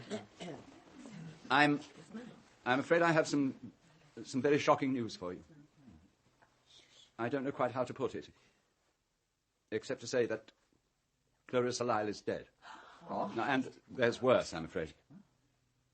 As Miss Gray here, her secretary, can confirm, It looks very much like murder. I've telephoned the police, and they'll be here shortly. In the meantime, they've asked that you all stay together here in the theatre. Now, Munter and his wife will bring you tea and coffee and anything else you need. Miss Gray and I still have to inform my other house guests of this appalling news. But what about the play? The performance is cancelled. Where do you suppose they all are? Well, I imagine Simon is swimming. He said he was going to. Roma Lyle was in the library, but she's probably dressing by now. I imagine Ivor Whittingham is resting in his room. He's been looking none too well. I'll see them, will you, and break the news? I'll go and find Simon. Then we'd better keep together until the police arrive. I suppose the courteous thing would be to stay with my guests in the theatre, but I'm not in the mood to face a barrage of questions. The less they're told for the moment, the better. What do you mean we should keep quiet about the actual cause of death? We don't know the actual cause of death. But, yes, I think we should say as little as possible to anyone. But surely it's obvious her face was battered in. That may have been done after the death. There was less blood than you'd expect. Well, there was more than enough blood for me. You're remarkably knowledgeable about this sort of thing for a secretary companion. I'm quite sure you've already guessed I'm no such thing. I'm a private detective. There's no point carrying on the charade any longer. And if you're going to say I've been useless, I know that too. Oh, my dear Cordelia, what more could you have done? No one could have expected murder. Stop blaming yourself. Lugubrious self-reproach doesn't suit you. Where is everyone? This place is like a morgue. Anyway, I'm not coming to the play. I'm damned if I'll pander any longer to Clarissa's megalomania. You all indulge her nonsense as if you're terrified of her. Someone should put a stop to Clarissa. Someone has. She's dead. Murdered. My God! What happened? How? I really think I insist that you tell me. Very well. She was battered to death with that marble limb of the dead princess. I'd rather you kept the details from Simon. Her face was smashed to a pulp. The killer took your marble? But how did he know it was there? He, or she, took it from the display cabinet sometime early this morning, and I'm afraid that the police will take the view that whoever it was knew it was there, because yesterday, before luncheon, I myself showed it to them.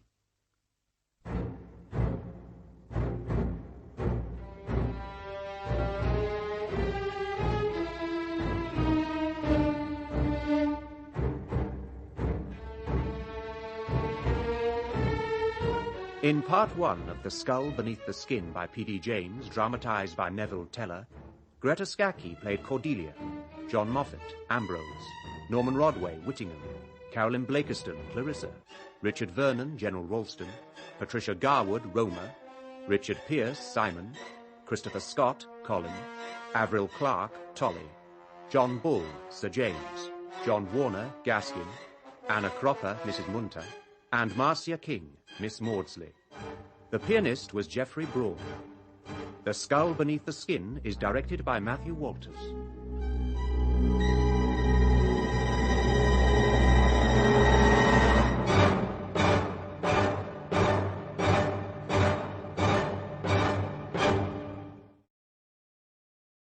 Do you not weep? Other sins only speak. Murder shrieks out. The element of water moistens the earth, but blood flies upwards and bedews the heavens. Cover her face. Mine eyes dazzle. She died young.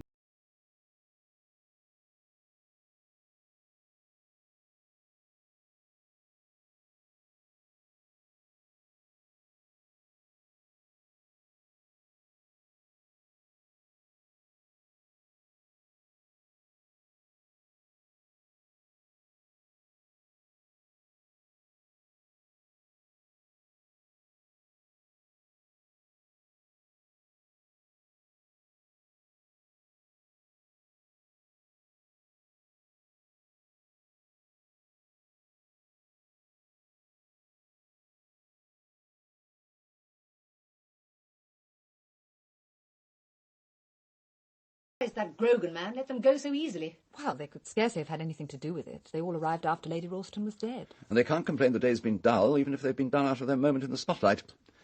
Clarissa's murder will be all over the county by dinner time. That means we can expect a press invasion at dawn. What will you do? Prevent anyone from landing. And I'll instruct Munter to refer all telephone inquiries to the police at Spaymouth. Let them cope. More tea, anyone? Oh, thank you, Roma. Now, Ivo, you have all the London gossip. Tell us about this man Grogan. I confess that on first acquaintance I don't take to him. Well, I admit I did telephone a contact from this very room, in fact, while you were busy receiving the inspector and his minions. The story is that he resigned from the Met because he was disgusted with the corruption in the CID. And that, of course, was before the latest purge. That should reassure you, Roma. Nothing about the police reassures me. I suppose I'd better be careful about offering him drink. It could be construed as an attempt to bribe or corrupt. He appears to be one of nature's sea-green incorruptibles. I wonder if the chief constable, or whoever decides these things, sent him here to fail. Why on earth should anyone do that? Well, on the principle, better the new broom than one of your own. And he could very easily fail. I don't know. But doesn't this have all the hallmarks of a storybook killing? A close circle of suspects, an isolated scene of crime conveniently cut off from the mainland. It should all be tied up in a week. Suspects ranked in strict order of priority. First the husband, then the heirs, family, friends, acquaintances. As an heir and a member of the family, I hardly find that reassuring. If the killer keeps his head clear and his mouth shut, I doubt whether he's in real danger. Oh? It isn't what the police know or suspect, it's what they can prove. You sound as though you don't want it solved. On the contrary, I should prefer to have it solved.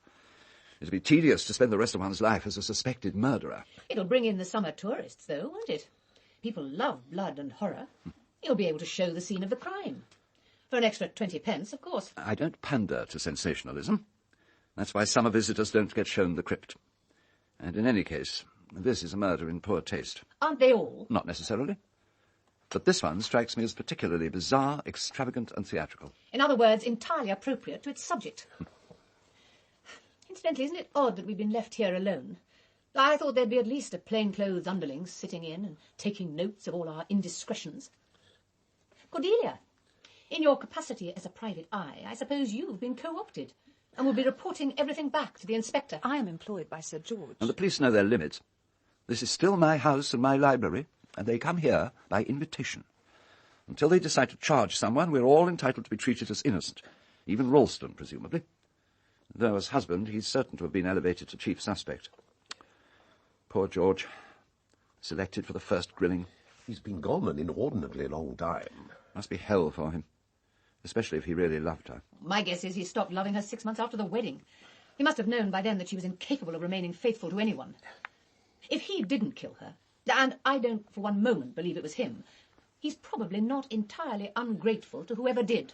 And the money will come in useful to subsidise that fascist organisation he runs. But don't you get some of the money, Roma, my dear? And won't it come in useful to you? I'll be glad enough of it, I suppose, when it actually comes. But I don't need it. It certainly isn't important enough to kill for.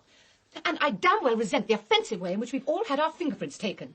I mean, what else are they doing, apart from grilling poor George? Collecting scientific evidence, samples of blood, body fluids. They'll analyse the dregs of tea to find out if she was poisoned or perhaps drugged before she was killed. She was lying very peaceably on her back. It didn't need a drug for Clarissa to lie peaceably on her back. I'm sorry. It's just that I can't really believe it. I can't picture Clarissa lying there, battered to death. She was alive, now she's dead. I didn't like her, and she didn't like me. Death can't alter that. I'm going for a walk. I've got to get out of this place. If Grogan wants me, he can come and find me. Yes, I suppose Ralston will get most of the money. How much is that, Ambrose? Oh, my dear Ivo, I don't know. Clarissa never confided the details of her personal finances. We weren't that close. I rather thought you were. Now, that's one surprising fact about Clarissa. She loved to gossip, but she could certainly keep a secret when she wanted to. Clarissa liked hoarding, and that included nuggets of useful information. How unexpected, and how very dangerous. Oh, George, my dear fellow. And how did you find the legendary Grogan? Perfectly civil. I suppose he knows his business. I confess to some curiosity about police strategy and technique.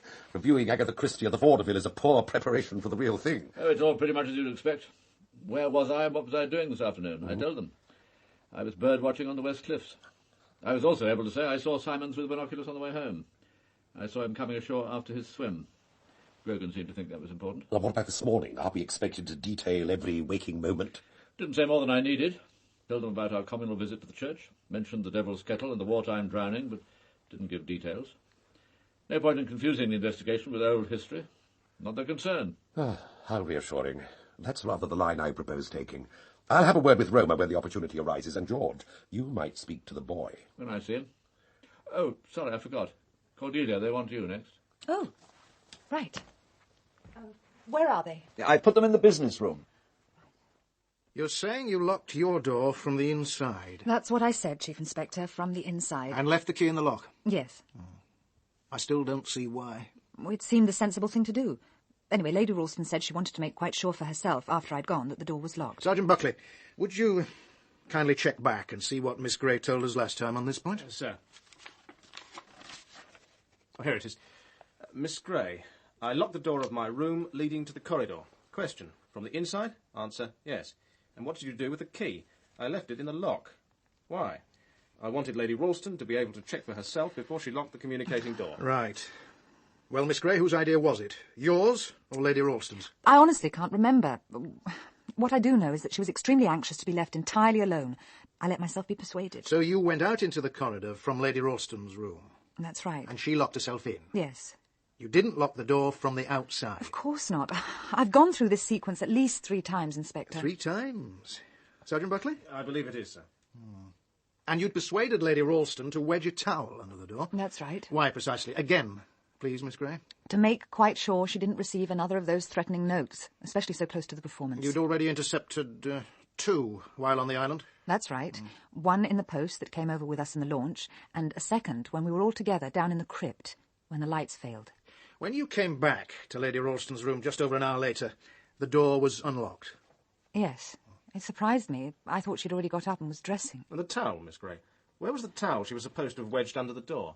I don't know. There wasn't a towel around. This missing jewel box that Mr. Gorringe reported, did you notice it had gone? Yes, I did. But in the shock of finding the body, I didn't say anything. You say you were employed by Sir George Ralston to be with his wife? I was employed to look after her. And I let her get killed. Well, stop feeling sorry for yourself. Presumably you didn't think she was in any real danger, nor did her husband. Nor did the Metropolitan Police, apparently. Well, I can see why they might have been sceptical. Really? Yes. I wondered whether Lady Ralston had sent one of those notes herself, the one written on her husband's typewriter when he was in America. And why should she do that? To try to exonerate Sir George. I think she was afraid the police might think he was sending the notes. But I believe the idea backfired, and they suspected that she sent that message herself. They did more than suspect, Miss Gray. They tested the saliva on the flap of the envelope. Oh. You could hardly expect them to take the death threats very seriously after that. Oh, no. Any other conclusions about the notes? Well, apart from the message Lady Ralston sent herself, I thought it was possible that 2 different people were involved. I wasn't shown the first half-dozen she received. I thought it was not unlikely that they were different in some way from the later ones, and that was why they'd been destroyed. And who might this original correspondent have been? I don't know. Well, who do you suspect? I can't say. Can't or won't. Look, Miss Gray, let's get one thing straight, shall we? Lady Ralston was battered to death. She may not have been a good or likeable woman, but she had as much right to live her life to the last natural moment as you or I or anyone. Of course, I don't see why that needs saying. You'd be surprised what needs saying in a murder investigation.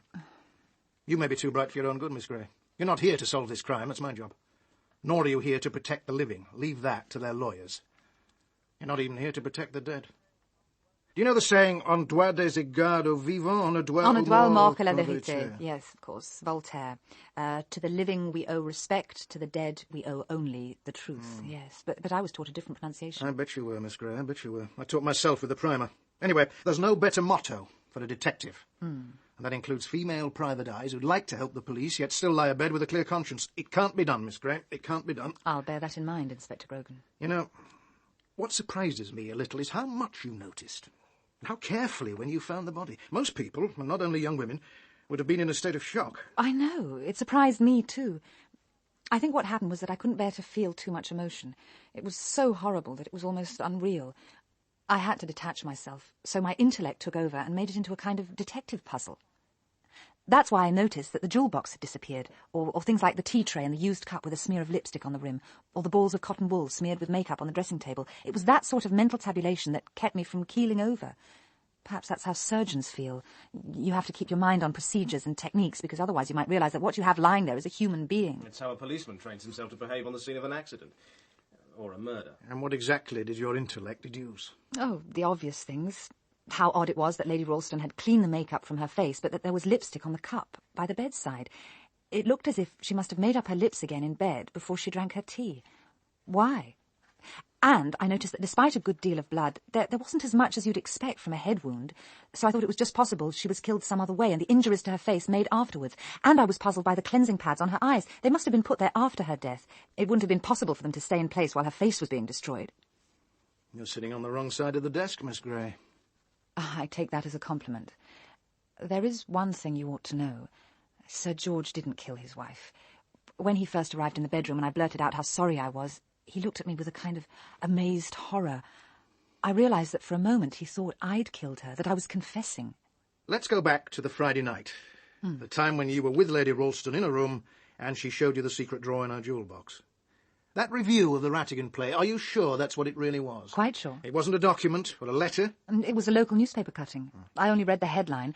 I do remember thinking that the cutting was oddly shaped, much larger than the actual review. And those threatening messages?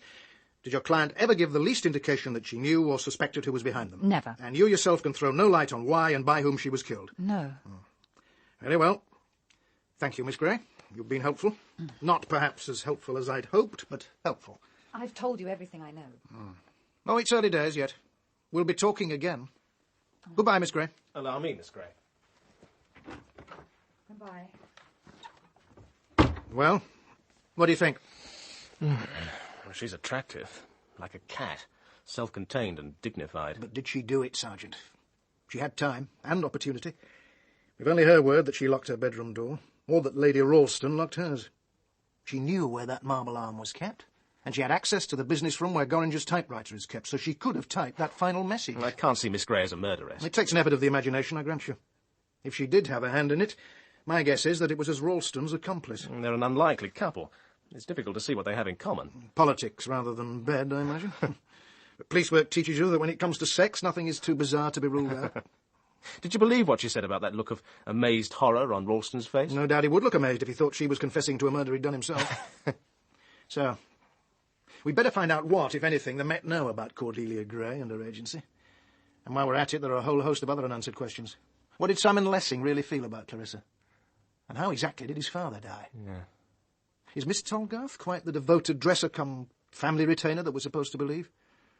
What sort of money is Sir George spending on his private militia? How much precisely is Roma Lyle going to get from the will, and how badly does she need it?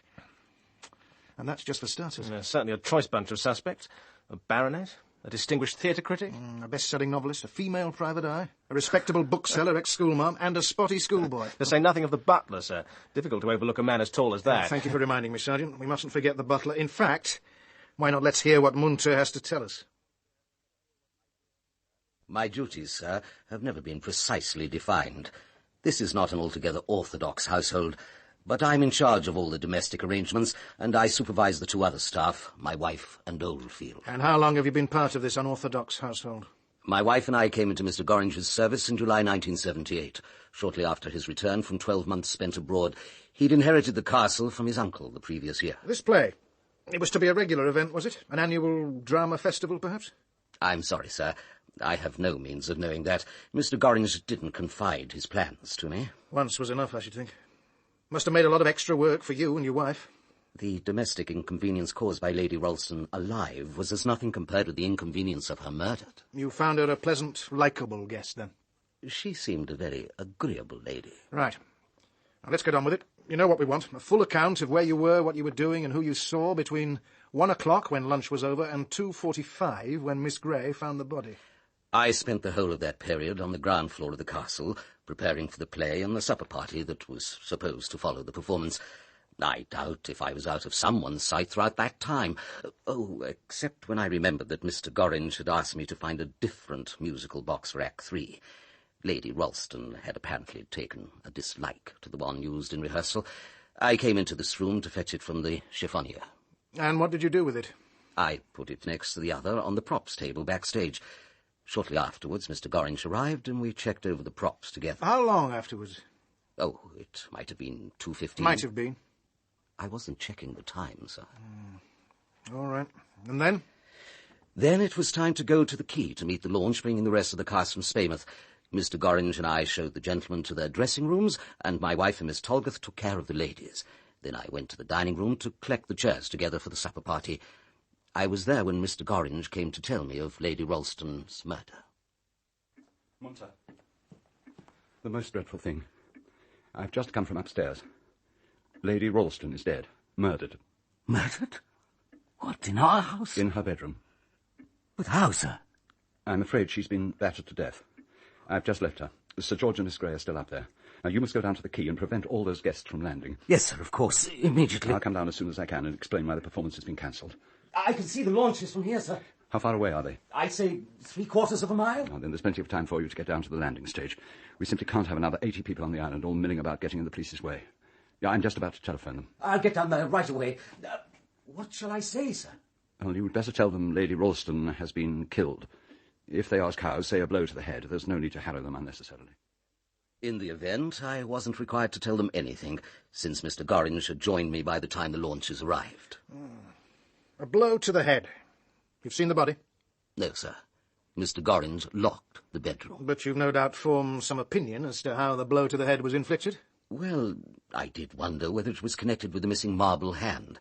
Mr. Gorringe found the display case forced in the early hours of this morning. But you saw and heard nothing? No, sir.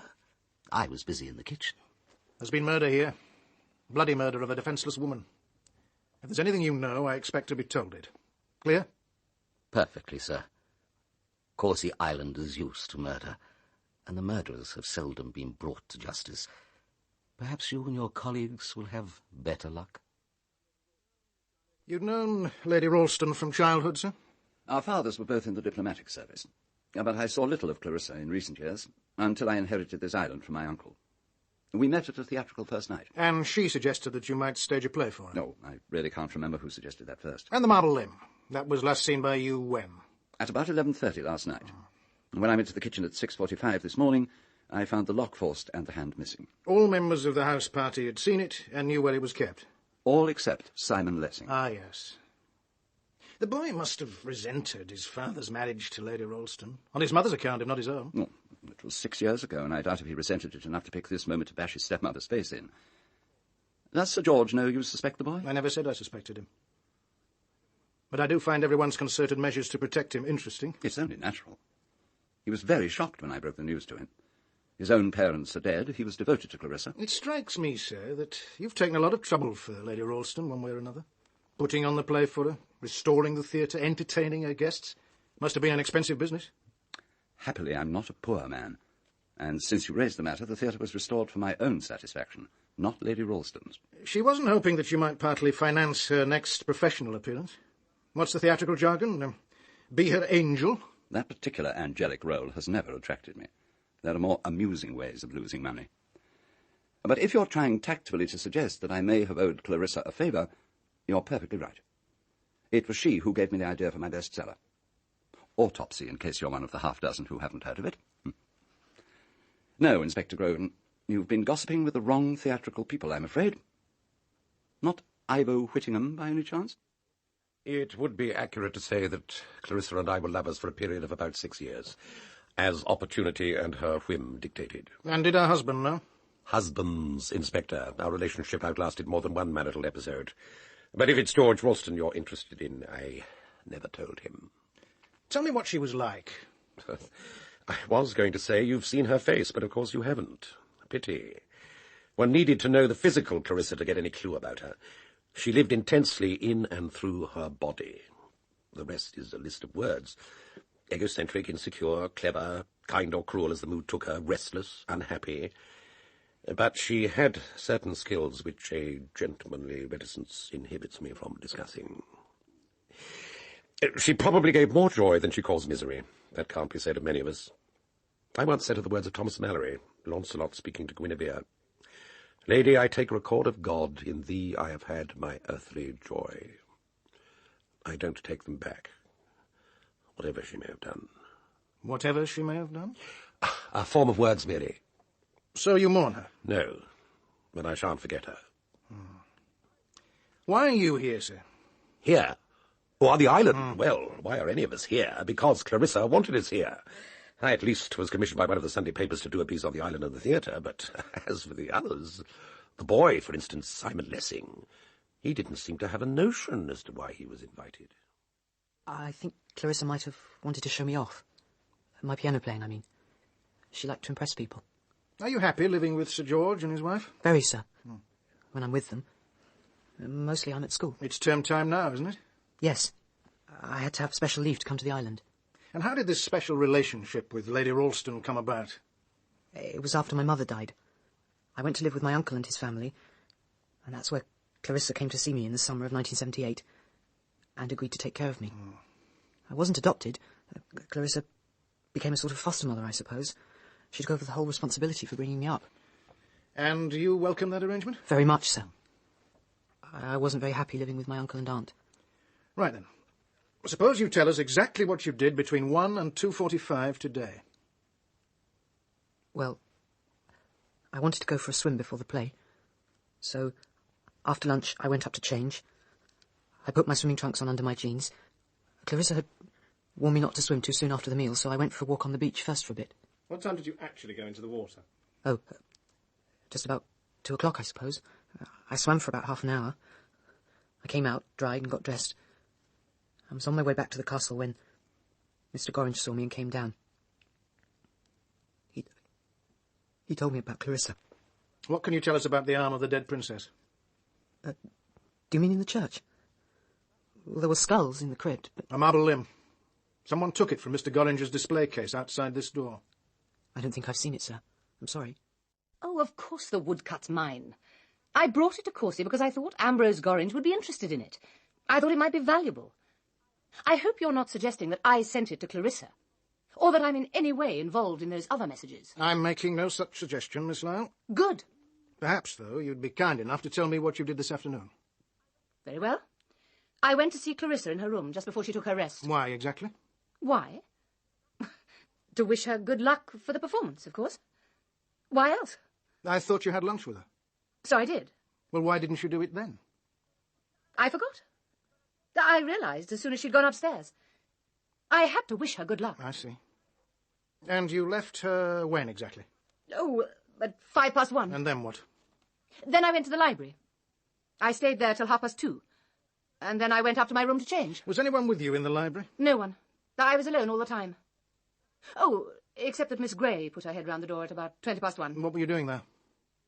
What does one usually do in a library, Inspector? I was reading. All the time? It is possible, even in this day and age, to sit and read for 90 minutes, Inspector. But if you must know, I was also waiting for a private business call from my partner. And before you ask, no, it did not come through. So, you sat by the telephone and read.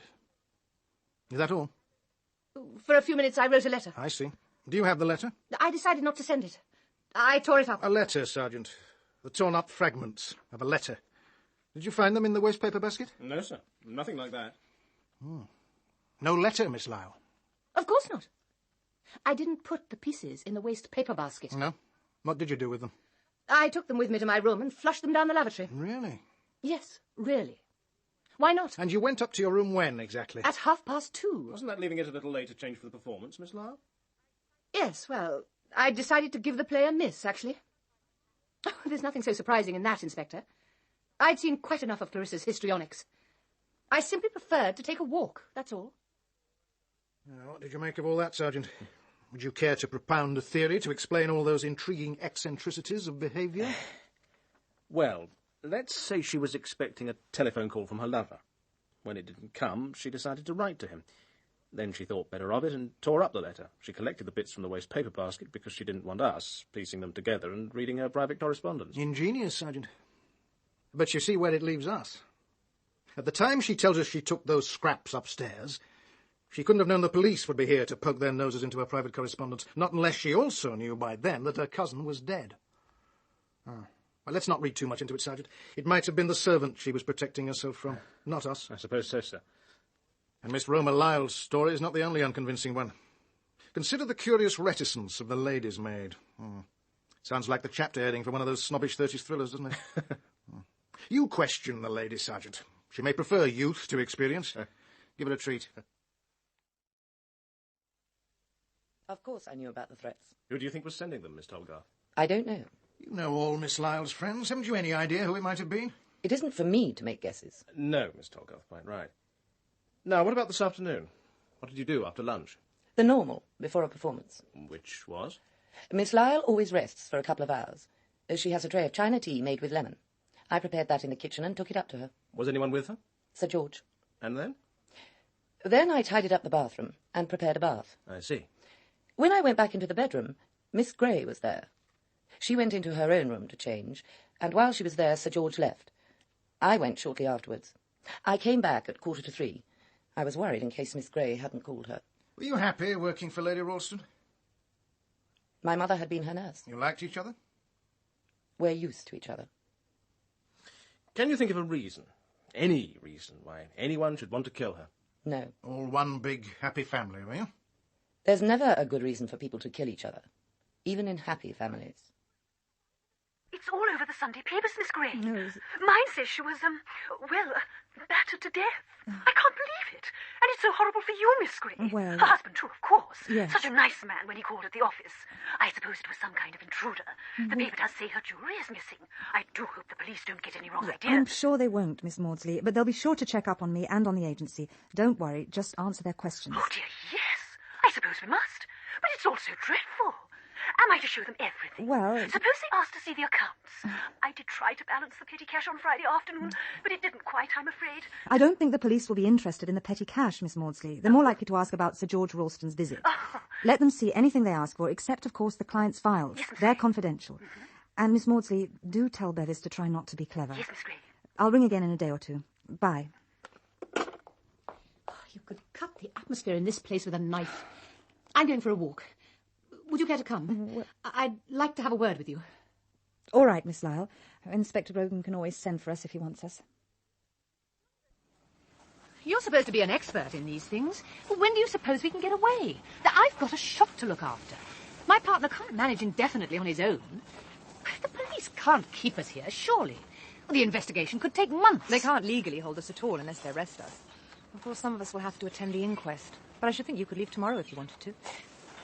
Did you know I'd asked Clarissa for a loan just before she was killed, and she turned me down? Yes. I was there when she told Sir George. Have you told the police? No. That was decent of you, considering I haven't been particularly pleasant to you. Well, if they want that kind of information, they can get it from the person concerned. They haven't got it so far. I lied. I'm not sure why. Panic, I suppose. It's odd. I never much liked the police, but I always took it for granted that in a crime like murder, I'd cooperate up to the hilt. I want Clarissa's murderer caught. Of course I do. So why do I feel so defensive? I know. I feel the same. It looks as though George hasn't told them about our quarrel either. Nor has Tolly, apparently. Clarissa sent her out while we were talking, but she could have easily heard. What do you think she has in mind? Blackmail? Oh, I'm sure not. But I think she knows. She was in the bathroom while I was there, and she probably overheard. Clarissa was pretty vehement. She was vehement with me. Vehement and offensive. If I were capable of killing her, I'd have done it then. You know, what I can't get used to is the way we all carefully avoid discussing who could have killed her. We're stuck here together. Life will be intolerable if we start hurling accusations at each other. Well, I don't think I can go on, pretending to make polite conversation when we're all thinking about the same thing, avoiding each other's eyes, locking our doors at night. Did you lock yours? Yes, I'm not sure why. I don't for one moment think there's a homicidal maniac on the island. Clarissa wasn't killed by mistake. She was the intended victim. Who do you think did it? One of us who slept in the castle on Friday night. But who? Who? It can't be Ambrose. He never felt a strong emotion in his life. And he hasn't the ruthlessness. He does have a taste for horror, but at second hand. Disinfected by time. A tag of executioner's rope. A blood-stained nightdress. And it can't be Simon. He never even saw the marble arm. And anyway, he'd have confessed by now. He's a weakling, like his father. As for Ivo, well, I know he's dying and he may feel he's out of reach of the law, but where's his motive? I suppose George is the main suspect. But I don't believe that either. He's a professional soldier. He wouldn't kill in that way. And certainly not a woman. Could be the Munters, I suppose. Or even Tolly. But I can't think why. That leaves you and me. It wasn't me. And if it's any comfort to you, I don't think it was you either. Thank you. Tell me about Clarissa. You spent a lot of your holidays with her as a child, didn't you? Oh, God, those awful Augusts. Clarissa's mother wanted her to have young company, and my parents were glad to have me fed and boarded free. We got on quite well then, oddly enough. United by our fear of her father, I suppose. She lived in terror of him. No wonder she spent the rest of her life looking for love. But then don't we all? I thought she adored her father, that he was an overindulgent, devoted papa. Is that what she told you? How typical of Clarissa. He was a brute. Not physically, but that might have been more endurable than cold sarcasm and contempt. He didn't really like women. And Clarissa wasn't even pretty as a child. I was told something about her, something she'd done, and I thought she was a monster. But perhaps no one is. Not entirely. Not when you know something about them. She was a monster. But when I think of Uncle Roderick, I can understand why. Look, there's Grogan. You can see us from up there. Oh, yes. Hadn't we better be getting back? He'll suspect us of conspiracy. Isn't that my window? Oh, what's he doing in your room? Telling that young Bobby what to do, I suppose. They're reconstructing the crime, or what they think happened to Clarissa's jewel box.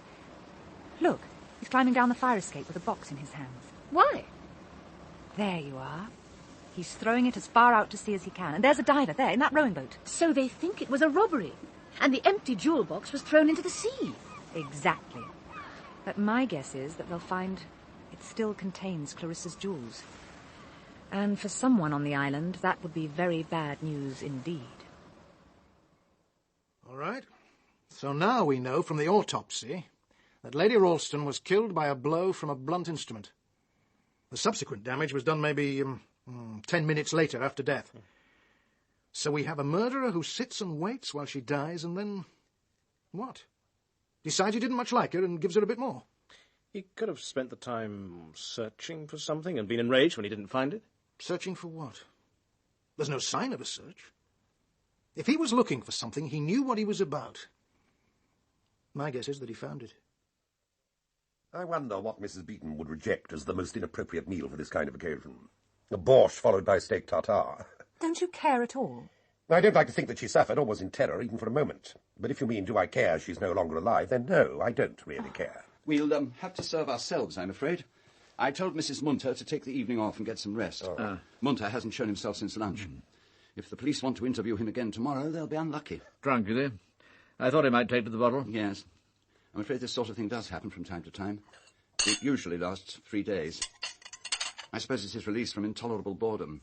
This island isn't really congenial to him. He has an almost pathological dislike of water. Where's Roma? Oh, she says she has a headache. She took sandwiches to her room. I was rather wondering about Munter. Oh, my dear Cordelia, in what connection? I was wondering whether he might have found a way of augmenting his income. Perhaps a little smuggling on the side. Oh? The Devil's Kettle would be a useful unloading point. I noticed he keeps the trapdoor bolts very well oiled. Oh, what a little detective you are, to be sure. And on Friday night, I saw a light flashing out to sea. I wondered if it were acknowledging a signal. Well, Corsia is traditionally a smuggler's haven, and most sailors in these parts do a little amateur smuggling. Oh, it wouldn't amount to much, a few casks of brandy, perhaps. Not that Munter is a sailor. He can't even swim. God, there's someone in the garden. He wants to get in. He's trying to get in. Dear heaven, it's Munter. He's gone berserk. You! You're drunk, man. Murderer! Go to bed and sleep it off. Murderer! I'm so sorry, George. Of course, he's not responsible. Now, come on, Munter. Come on, you're a bit past it tonight. Let me help you upstairs. Give me a hand, Simon. Yes, of course. Oh, boy.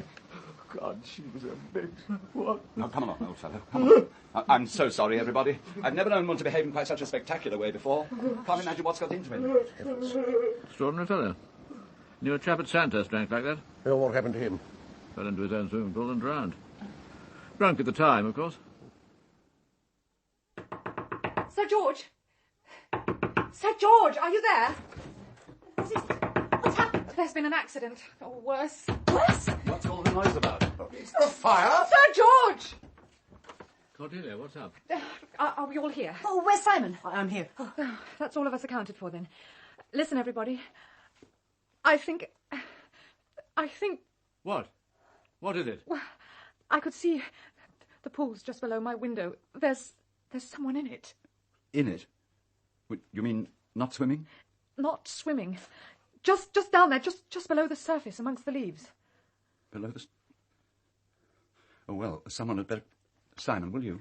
Yes, I'll go. I'll go in and see. I won't be a minute. Come on, let's get down there.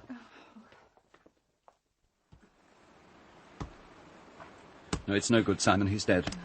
He's probably been in the water for hours. There's no point. My God. But ought we to give up? I thought you were supposed to go on for ages. Well, not when the pulse has gone and the body's cold. Leave him be. He's dead. Can't you see he's dead? Come on, Simon. You're worn out. Here, put this towel around you. Thanks. I'm so very sorry, Mrs. Munter. When did it happen, do you know? How can I tell, sir? I don't sleep with him when he's drunk. No, of course not. But you must have heard him go out. He left his room just before 3:30. Well, we'd better get him indoors. Yes, but ought we to move him? Isn't it usual to leave the body till the police arrive? But that's only in a case of murder. This is an accident. He was drunk and he fell in and was drowned. It's perfectly obvious. I don't think it matters if we move him. It isn't as if we found him like this. Oh, I almost forgot. There's some kind of box down there wedged among the underwater plants. I felt it when I released the body. Should I bring it up? The jewel box? No, I don't think so. It felt larger, and I'm pretty sure it was smooth. He must have dropped it as he fell. Do you mind going down a second time? I'm all right now. I won't be long. I'll soon get it. Can't we at least cover him up? Of course. Could you fetch something from the house? Why, Cordelia? She's not your servant. Munter was. And you can't even bring yourself to say you're sorry he's dead. You didn't care about Clarissa, and you don't care about him. Nothing touches you. And who are you, for God's sake? Your grandfather made his money out of liver pills and gripe water. If it's of any interest to you, I would rather see all of you, with one possible exception, dead at the bottom of my pool than lose Karl Munter. It was caught under the netting. Here. Thanks. Now take it. Here, wrap yourself up. Oh, thank you. Good Lord. I last saw this with the other musical box on the props table. He must have been taking it back to the tower room. But why in the middle of the night? Well, that's no reason. I mean, he was drunk. How about the other box? And that was kept in the business room.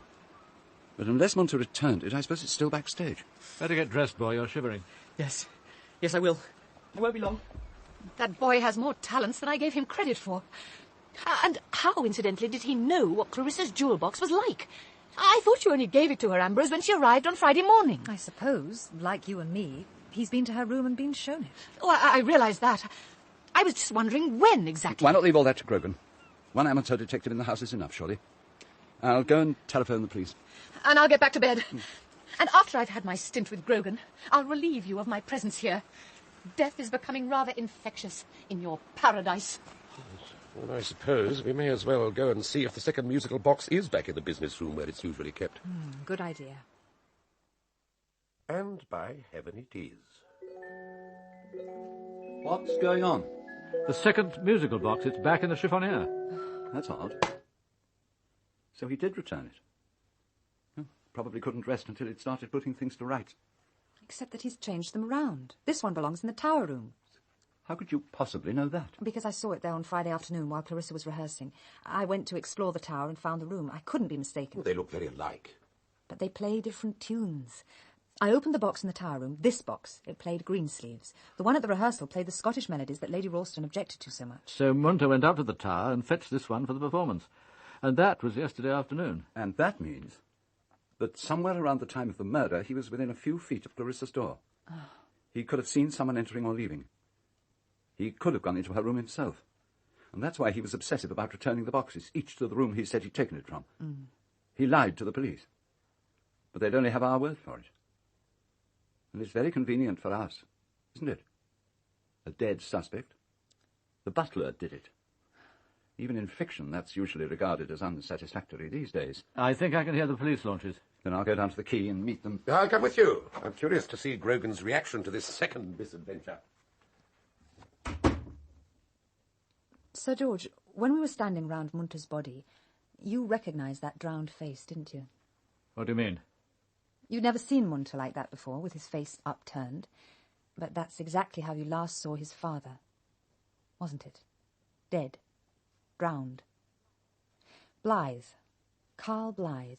The young man drowned in the Devil's Kettle by his Nazi compatriots way back in 1940. What on earth made you think that? Your face when you looked down at him. And the war memorial he decorates every Armistice Day. The words he shouted at you. Murderer, murderer. It wasn't Clarissa's murder he was thinking of. It was his father's. But most of all, his name. Munter.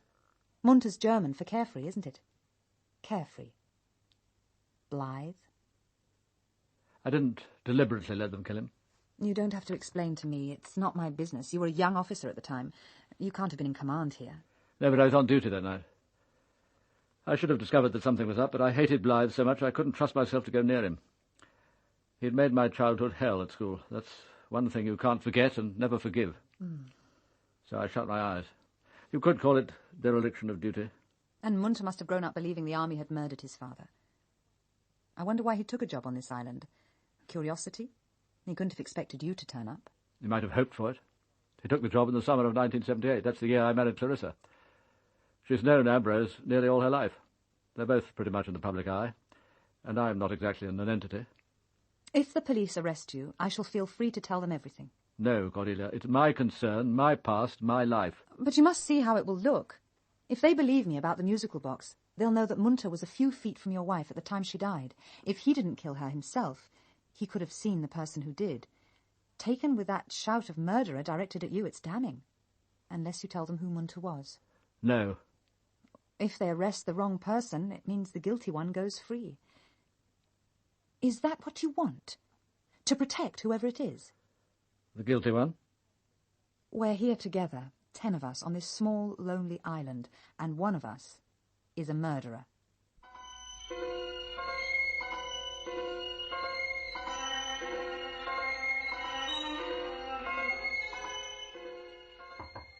Come in. Do you mind if I talk to you? There are things I must ask you. Please, sit down. I want you to tell me how Clarissa looked when you found her. I keep lying awake and imagining. Didn't the police tell you, or Sir George? No. I asked Ambrose, but he wouldn't say. I'm afraid her face was completely destroyed. Could you recognise her at all? No. The police asked if I knew anything about a marble arm. Does that mean they think it was the weapon? Yes. It was in the display cabinet, along with a pair of handcuffs. The marble arm was found by the bed. It looked as though it had been used. Thank you. That's what I wanted to know. You didn't mention your visit to the tower when you were questioned yesterday? You didn't ask me. I didn't think it important at the time. Now those musical boxes have become significant. There's nothing else you didn't think important? I've answered all your questions as honestly as I can. That's not quite the same thing, is it, Miss Gray? Inspector, I'd like to go into Spaymouth this afternoon. I want to get off the island for a bit. Will that be all right? Of course.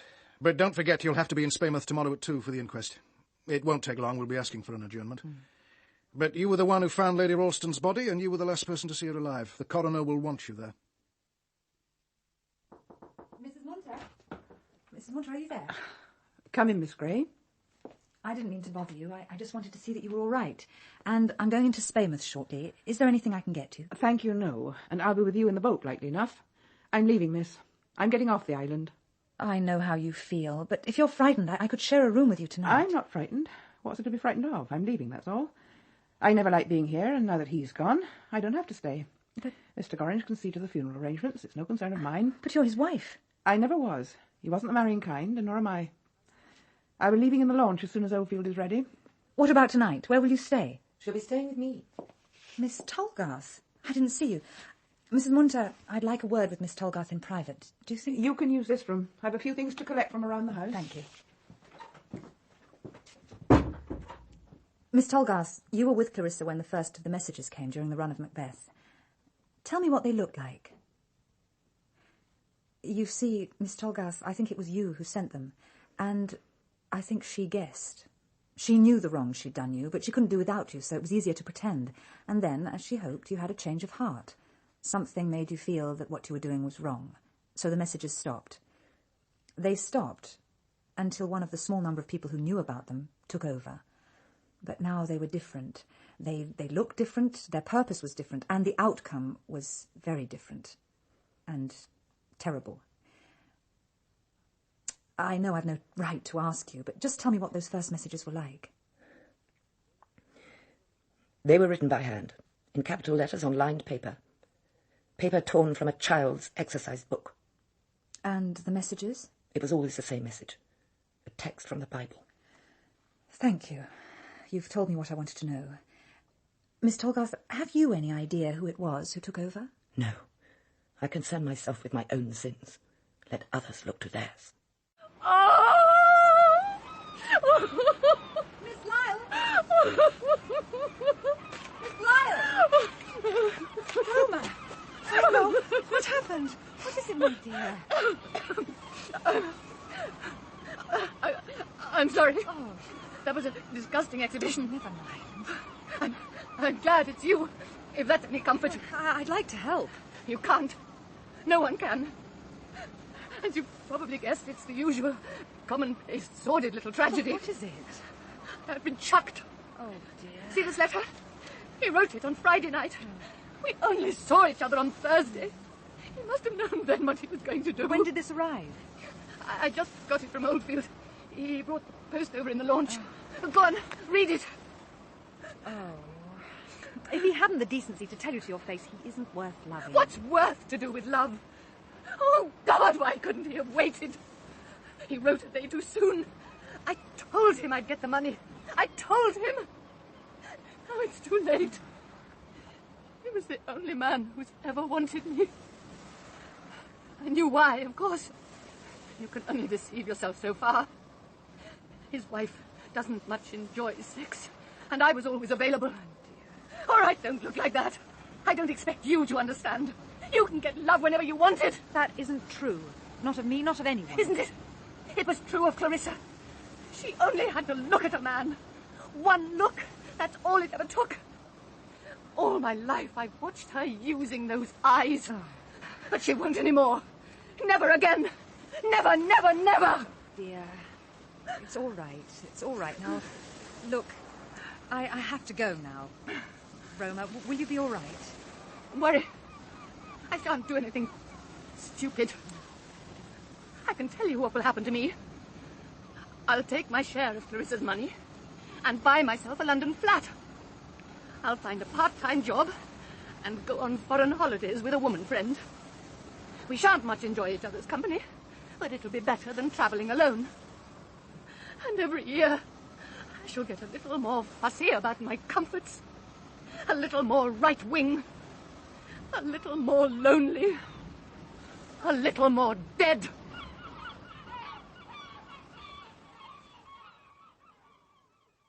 They're all arranged by years, Miss Gray. We bind 3 months together. Of course, now the Chronicle's gone tabloid, the bound volumes are much easier to manage. See, that's where the change starts, 1980. How far back does the paper go? Oh, the Spaymouth Chronicle was founded in 1862. It's been published without a break ever since. And still going strong? Oh, thank heaven. Oh, we've had our ups and downs, but we're part of a group now. The owners sold out soon after the centenary celebrations. Yes, we're holding our own against the free sheets. No, 1977, you said? That's right, the 19th of July. It's the theatre review I want. Oh, wasn't that about the time of the Royal Jubilee? The Queen came down here, you know. Quite an excitement. Yes, that's the week's edition I want, Mr. Hasking. July. Here we are. We put out a bumper edition that week. Lots of pictures. You sure there was a theatre review? I haven't come across one. Quite sure. I've seen it. Well, I'll go back. Oh, good grief. Oh, good heavens. What is it? There's a page missing. Someone's cut out a page. I can't believe it. Look, page 8, page 11.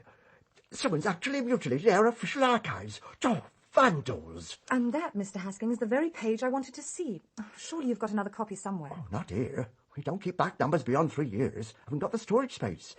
The chairman might have a complete set up in London, but I don't know. We only bind one set down here. Oh, I can't get over it. Is there anyone you know who might have a copy of that paper? It was a pretty special edition. Let me, I know. Miss Costello. Try her. She's kept press cuttings on the royal family for donkey's years. Oh, a wonderful collection. We sometimes use her material for background. She isn't likely to have missed the royal visit to Spaymouth. Costello? Lucy. Miss Lucy Costello. A dedicated monarchist. That's a somewhat old-fashioned creature these days, I suppose, though there are an awful lot of us. You know, I've kept a complete record of every royal occasion for years and years. And when I say royal, I don't mean just our own dear royal family. Just look at these scrapbooks. They go back 50 years, you know. I began my collection just after Daddy died. That was way back in the 1930s, well before the war. It was something to do, you understand. Yes. I'm 85 now. No. Yes, I am, my really? dear. And now it's my main interest. Oh, I do hope it hasn't become an obsession. I shouldn't like to think that I was obsessed. It's all arranged by years, you know. 1977, you said, didn't you? That's right. The week the dear Queen visited the town. Yes. What a day that was. Of course, the Spaymouth Chronicle gave the best coverage, so I took most of my cuttings from there. And here you are. Just look at those pictures. Now that looks like it. It's the right shape, at least. Miss Costello, may I beg a favour? Just to make quite certain, would you remove that cutting from the book so I can see what's on the back? It's very important. Of course, there's no difficulty with that. I only use ordinary stamp hinges to hold the cuttings in position. I can easily replace them. Just one moment. There we are. And on the back, Clarissa Lyle triumphs in Vatican Revival. Is that what you wanted to see? Yes, and no, it confirms that it's the right cutting, but this picture on the other side. Crowds waiting for the Queen. Now, what could... I see. He was there. It's him. Could you recommend a firm of local solicitors? Well, I've heard Beswick, Turner and Harrison are considered reliable. But you'd be wise to hurry. Little activity goes on in Spaymouth after 5 o'clock. Oh. I need some legal advice, general legal advice. Do you offer that kind of service? Well, it isn't usual, and I'm not sure it's altogether wise. Solicitors are rather like doctors, you know. We can't really generalise. Each case is unique. But go ahead. You don't mind if I feed the tropical fish, do you? I want to know about tax avoidance. Do you mean tax avoidance which is legal, or tax evasion which isn't? Oh, look at him. Isn't he a beauty? That's the Dawn Tetra, an expensive little fellow from British Guiana. He's very beautiful, but I don't much enjoy tropical fish in tanks. And it's tax avoidance I'm interested in. Suppose I came into a very large sum of money, all in one tax year. Is it the fish or the tanks you object to, or perhaps both? They're perfectly happy, I assure you. Their small world has been scientifically devised for their comfort, unlike ours. Now then, this large sum of money, you're not contemplating a bank raid, are you? I mean earned income. Money from a successful play or novel, for example. Well, if you were sensible, you would arrange your contract so that you didn't receive it all during the one financial year. But suppose I didn't expect it to be so successful. Then you could avoid paying tax on it by becoming non-resident for the whole of the subsequent financial year. You see, those sort of earnings are taxed retrospectively. Could I come home for a holiday or weekend? Not even for a day. If you as much as stepped foot on UK soil during those 12 months, you'd become liable for tax on all your earnings in the preceding year. And if I made a quick visit and concealed it from the Inland Revenue? Then you would be prosecuted for attempted fraud. And what would the tax be? Well, the present top rate on earned income is 60%. What was it in 1977? In those unregenerate days it was rather more. 80% or more on an income of over £24,000. So I could be ruined. Bankrupt, you mean? Indeed you could, if you'd been so ill-advised as to spend all your previous year's income in advance, on the assumption you'd avoided the tax. I hope you're not in that precarious situation. Hello? If you're setting out fishing, could you land me on Corsi Island? I'm staying there and the launch hasn't come back for me for some reason. It's terribly important that I get there. They say a woman's been murdered there. Yes, that's right. Murdered woman. Nothing new for Corsi Island. I'll be fishing off the southeast point. I'll take you, if you're sure you want to go. Oh, I'm quite sure. Thank you very much.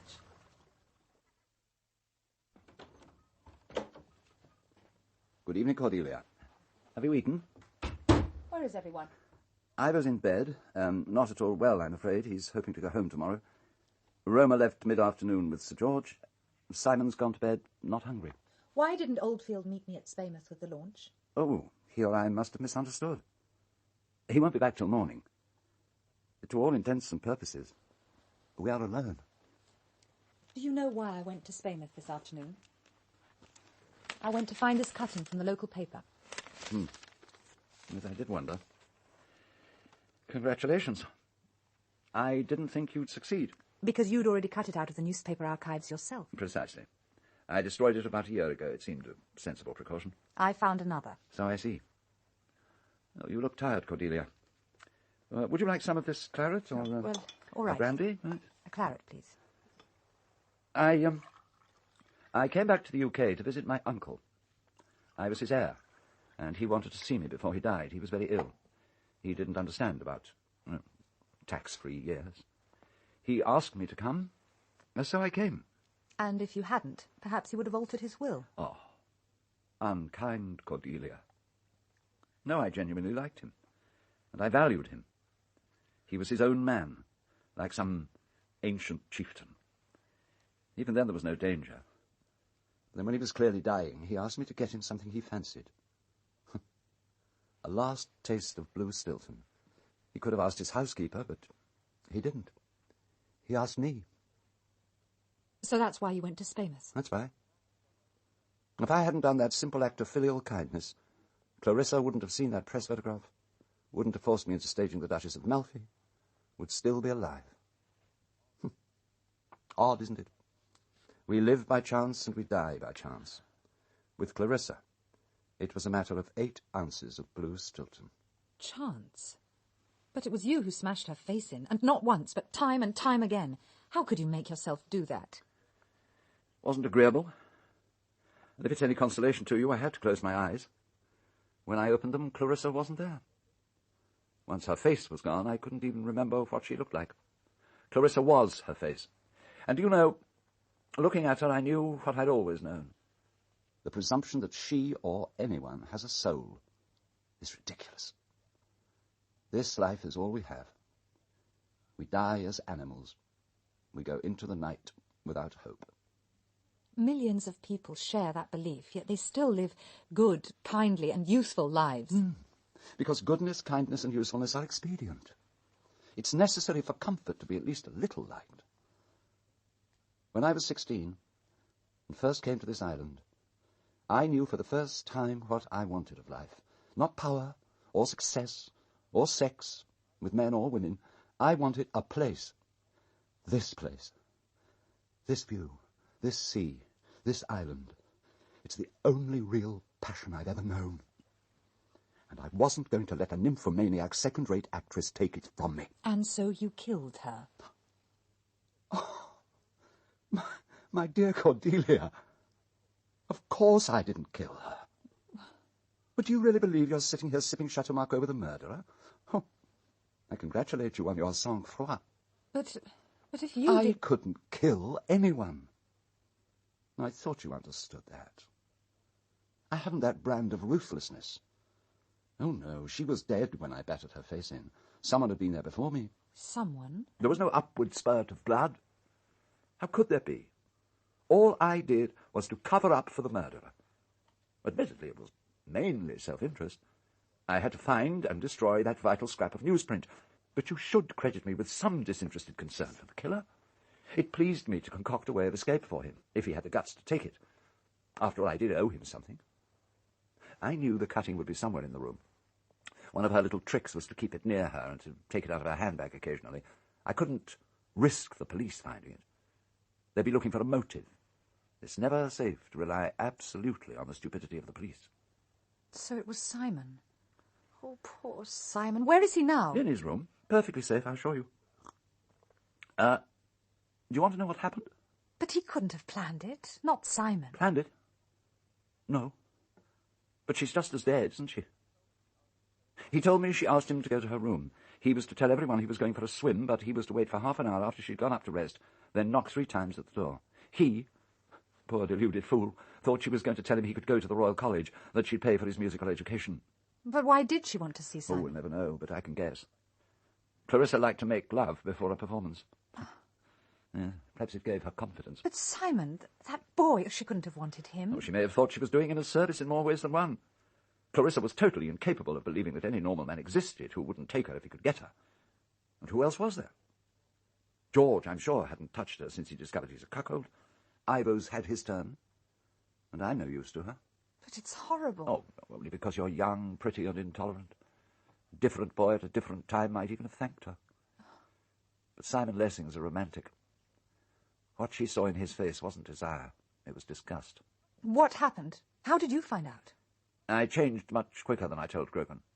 I was actually leaving my room just after 20 to 2. At that moment, Simon came out of Clarissa's door. It was complete chance. We stared at each other. His face was ghastly. Thought he was going to collapse. I pushed him back into the bedroom and locked the door. He was wearing only his swimming trunks, and I saw his shirt and jeans in a heap on the floor, and Clarissa was lying sprawled on the bed. He'd brought the jewel box crashing down on her skull. But why? Did he say why? Oh, not very coherently. But neither of them had got what they wanted. Clarissa had taunted him with his sexual failure. She told him he was as useless to her as his father.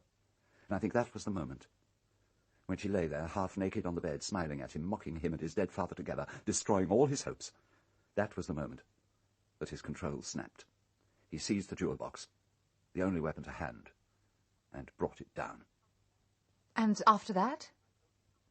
I told him precisely what he must do. I schooled him in his story to the police. I took him into Clarissa's bathroom and washed off the small spot of blood. Then I found the newspaper cutting. It didn't take long. Her handbag or the jewel box were the two obvious places. Then I took him to the fire escape outside your bedroom window and told him what to do. He went down, carrying the box under his arm, and hurled it out to sea. But someone else was watching, weren't they? Munter had gone to the tower room for the musical box, and the tower room's window is the only one which overlooks the fire escape. I know. He let it slip on Saturday night when Simon and I were helping him to his room, but it wouldn't have made any difference. Munter was absolutely safe. He would have taken any secret of mine to the grave. He did take it to the grave, and conveniently early. Yes, well, I didn't kill him, if that's what you're implying, nor, as far as I know, did Simon. That death, at least, was accidental. What did you do next? I had to work quickly. I cleaned the makeup from Clarissa's face so that the police wouldn't suspect she'd invited a visitor to her room. Then I set out to destroy the evidence of how she was killed and substitute a weapon Simon couldn't have brought because he didn't know it existed. Oh, I already had the marble arm and the note ready, as it happened. I was intending to put them in the casket that Clarissa would open in Act 3. Oh, I assure you the result would have been spectacular. I doubt if she'd have got through the scene. You sent all those threatening quotations. You took over when Tolly stopped. Oh, so you know about Tolly? Oh, I think I've underestimated you, Cordelia. Yes, I wanted to get back my privacy, my peaceable island. She would never return to Corsi if its theatre was the scene of her final humiliation. To do her justice, she wasn't a common blackmailer. She first saw that newspaper cutting in 1977. She hugged it to herself for 3 years before she needed to make use of it.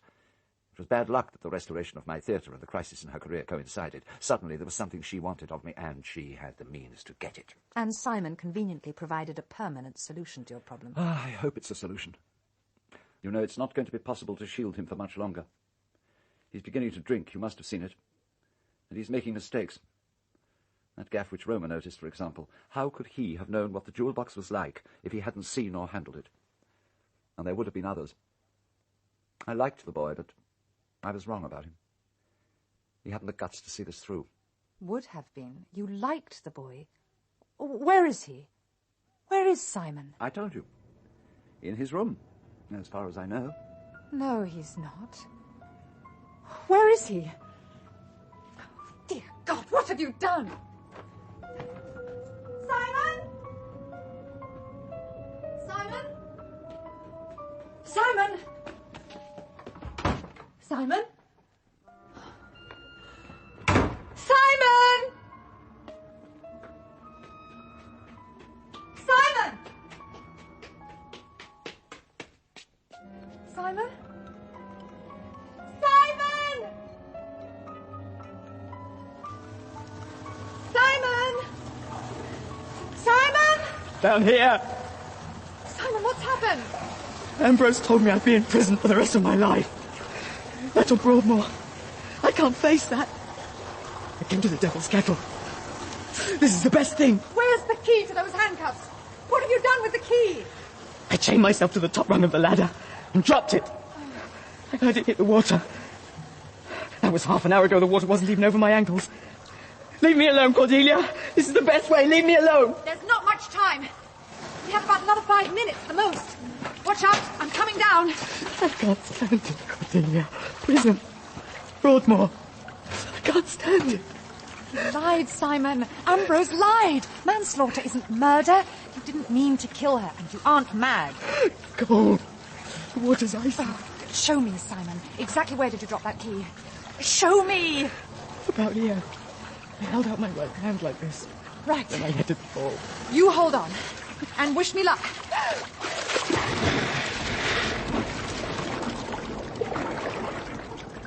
We go into the night, Cordelia. No reward, no punishment, no afterlife. Nothing but darkness. And we go without hope.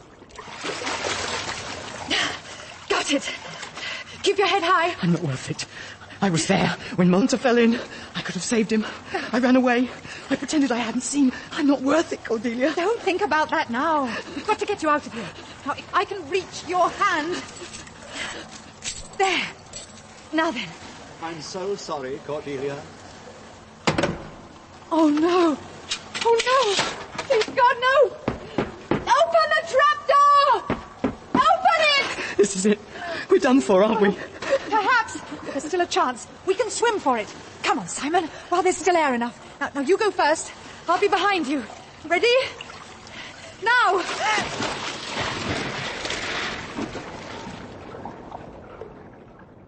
O Lord, methought what pain it was to drown. What dreadful noise of waters in mine ears. What ugly sights of death within mine eyes.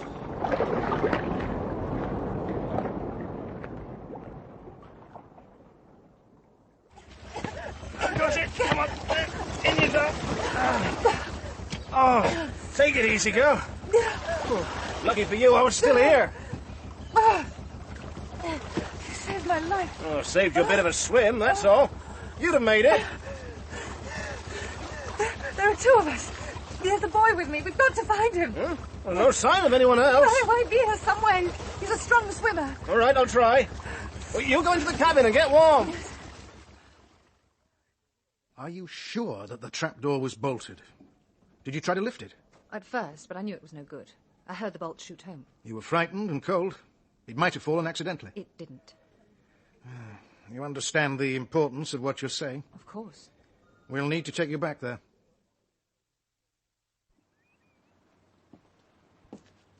I missed you last night. The police told me they found a hotel for you on the mainland. I hope it was comfortable. Comfortable enough. I can't remember much about it. You've, told them everything, of course? Of course. I can almost smell their exhilaration. The case very nearly wrapped up. At the moment, I imagine they're still testing the trapdoor, trying to decide whether it could have crashed down accidentally, whether you really could have heard the bolts shoot home. Now, after all, when they returned here last night, in a state, I might say, of some excitement, they found the trapdoor closed, but not bolted.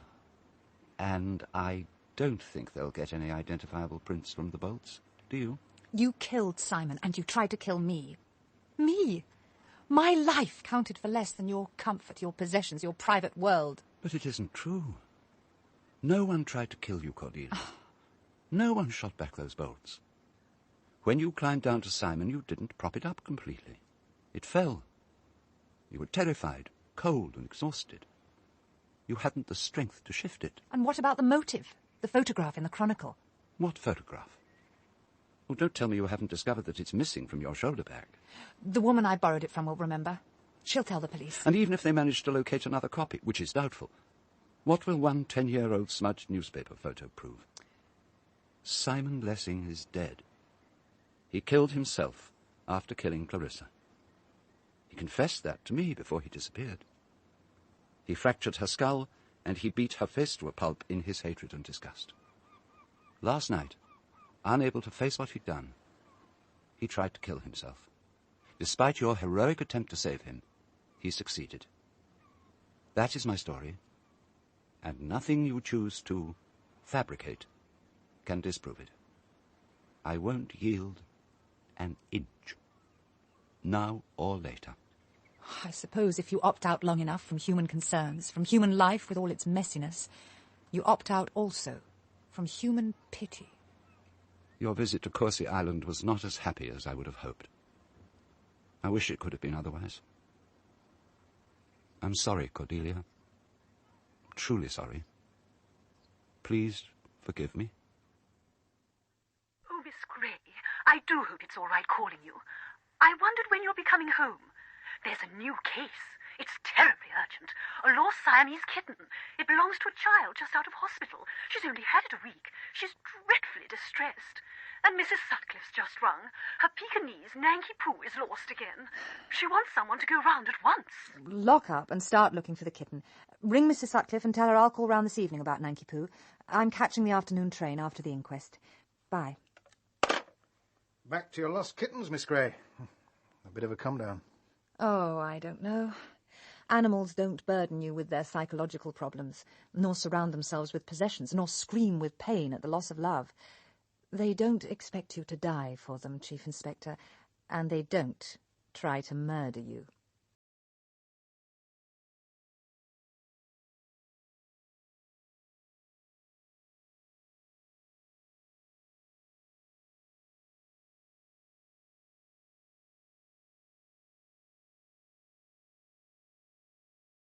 John Moffat, Ambrose, Norman Rodway, Whittingham, Richard Vernon, General Ralston, Patricia Garwood, Roma, Richard Pierce, Simon, Geoffrey Whitehead, Inspector Grove,